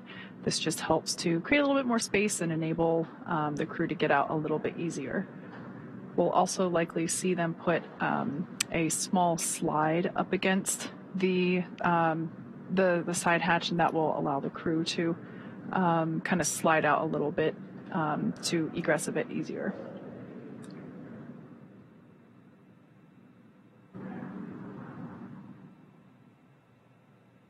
Yep, there's that slide.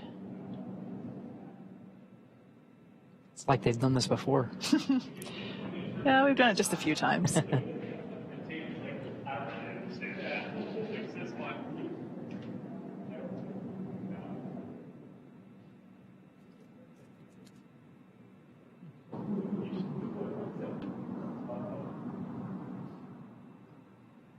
We're now standing by for egress of the Crew-6 team.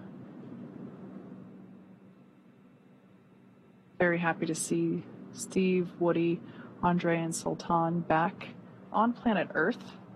I'm sure they are also excited to come out, and as you mentioned, it's after the medical checks, they'll hop in the helicopter and go home, a quick ride.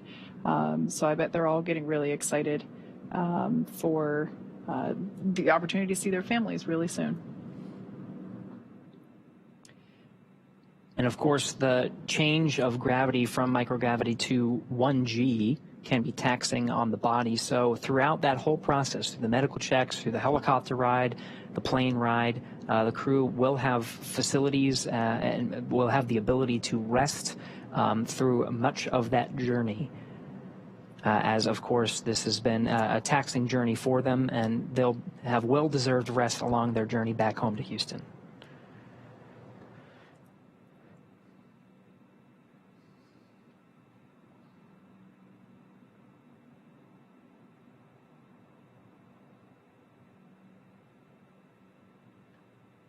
It varies mission to mission, crew by crew, but we usually see either the pilot or the commander egress first.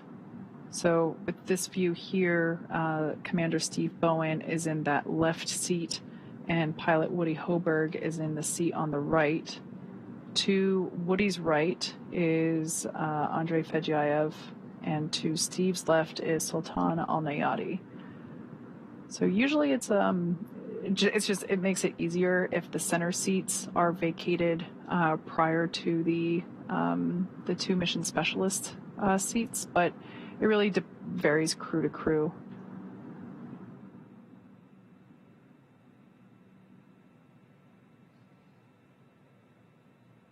We did see them detach and remove the footrests from all 4 seats to also help add a bit more moving room within the interior of the capsule.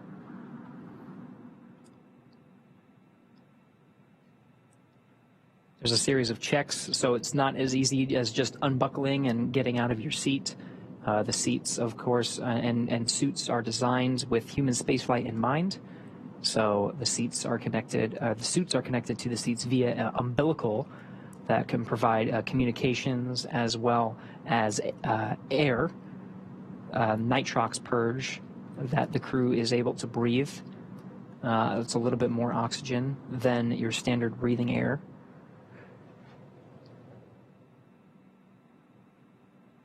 And so there is some technical specifics to get them egressed. So it is quite a process. So we're just standing by for them to get out of their seats.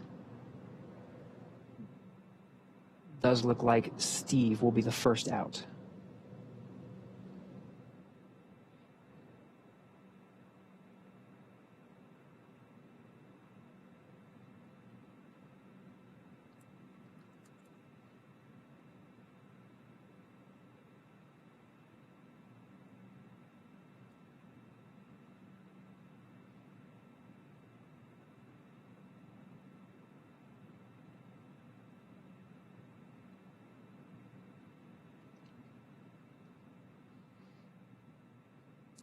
NASA astronaut Steve Bowen, the first to exit the Dragon spacecraft.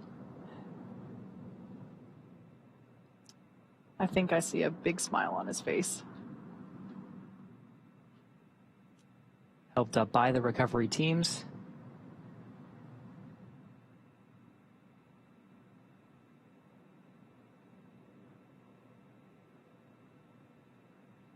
Now being seated in a rolling chair to help move him back to the medical bay, where he will get a quick checkout with the flight surgeon. And again, this is standard procedure. We can see some applause happening on deck. Looks like our pilot, Woody Hoburg, will be the next to egress.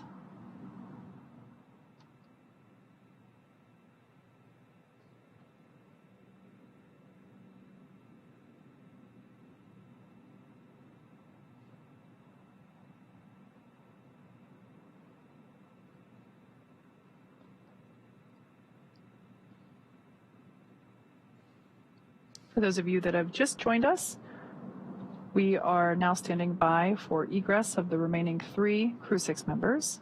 We can now see Woody Hoburg making his way, pilot of Crew-6, making his way down the slide. Looks like some excitement, possibly some more applause happening off camera. Remaining inside are mission specialists Sultan Alneyadi and Andrey Fedyaev. Commander Steve Bowen has already egressed. Some more applause there on the deck of the recovery vessel. Dragon splashed down just under an hour ago at 9:17 p.m. Pacific, 12:17 a.m. Eastern. So just under an hour ago, they made contact with the ocean surface, and here we see them now egressing and beginning the last steps before being able to make their way home. That's right. The 2 NASA astronauts have exited the Dragon spacecraft and are now in the medical facilities as part of the standard procedures and checks necessary before they board the helicopters and take the flight back to shore. Of course, there are the 2 mission specialists left in the capsule. If they follow standard procedure, it should be Andrey Fedyaev that we see egress the capsule next.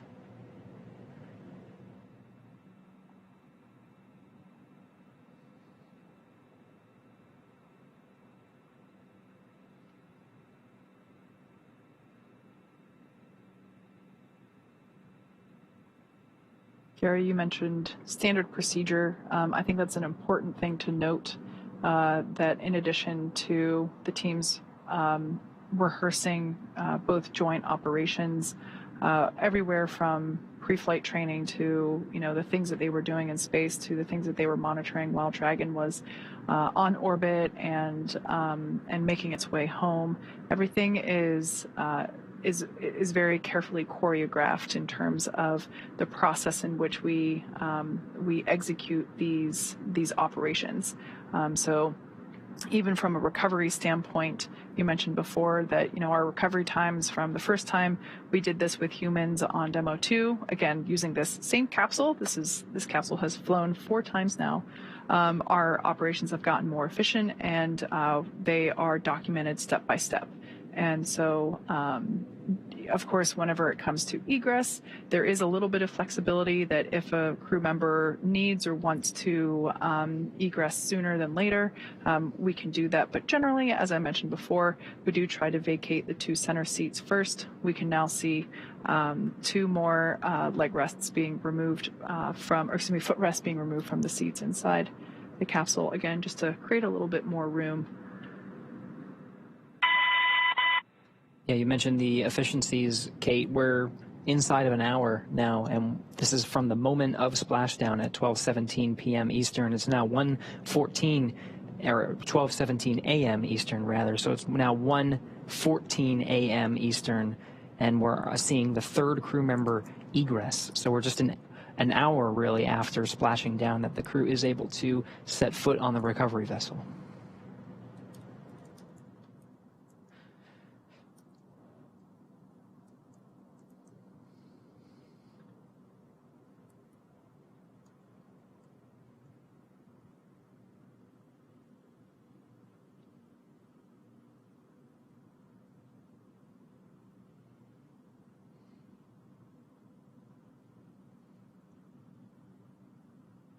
There's Roscosmos cosmonaut Andrey Fedyaev being assisted by the recovery teams onto the rolling chair. He'll also be positioned over to the medical facilities.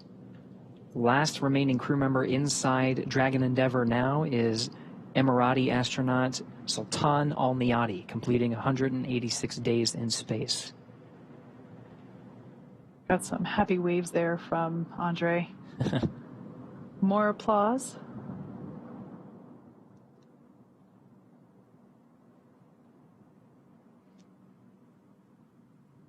And the last footrest being detached from Sultan Alneyadi's chair.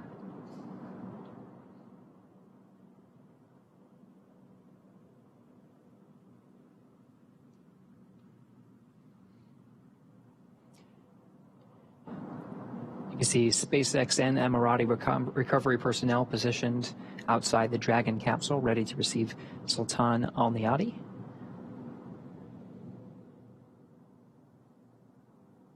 Again, he is the last remaining crew member inside Dragon Endeavour.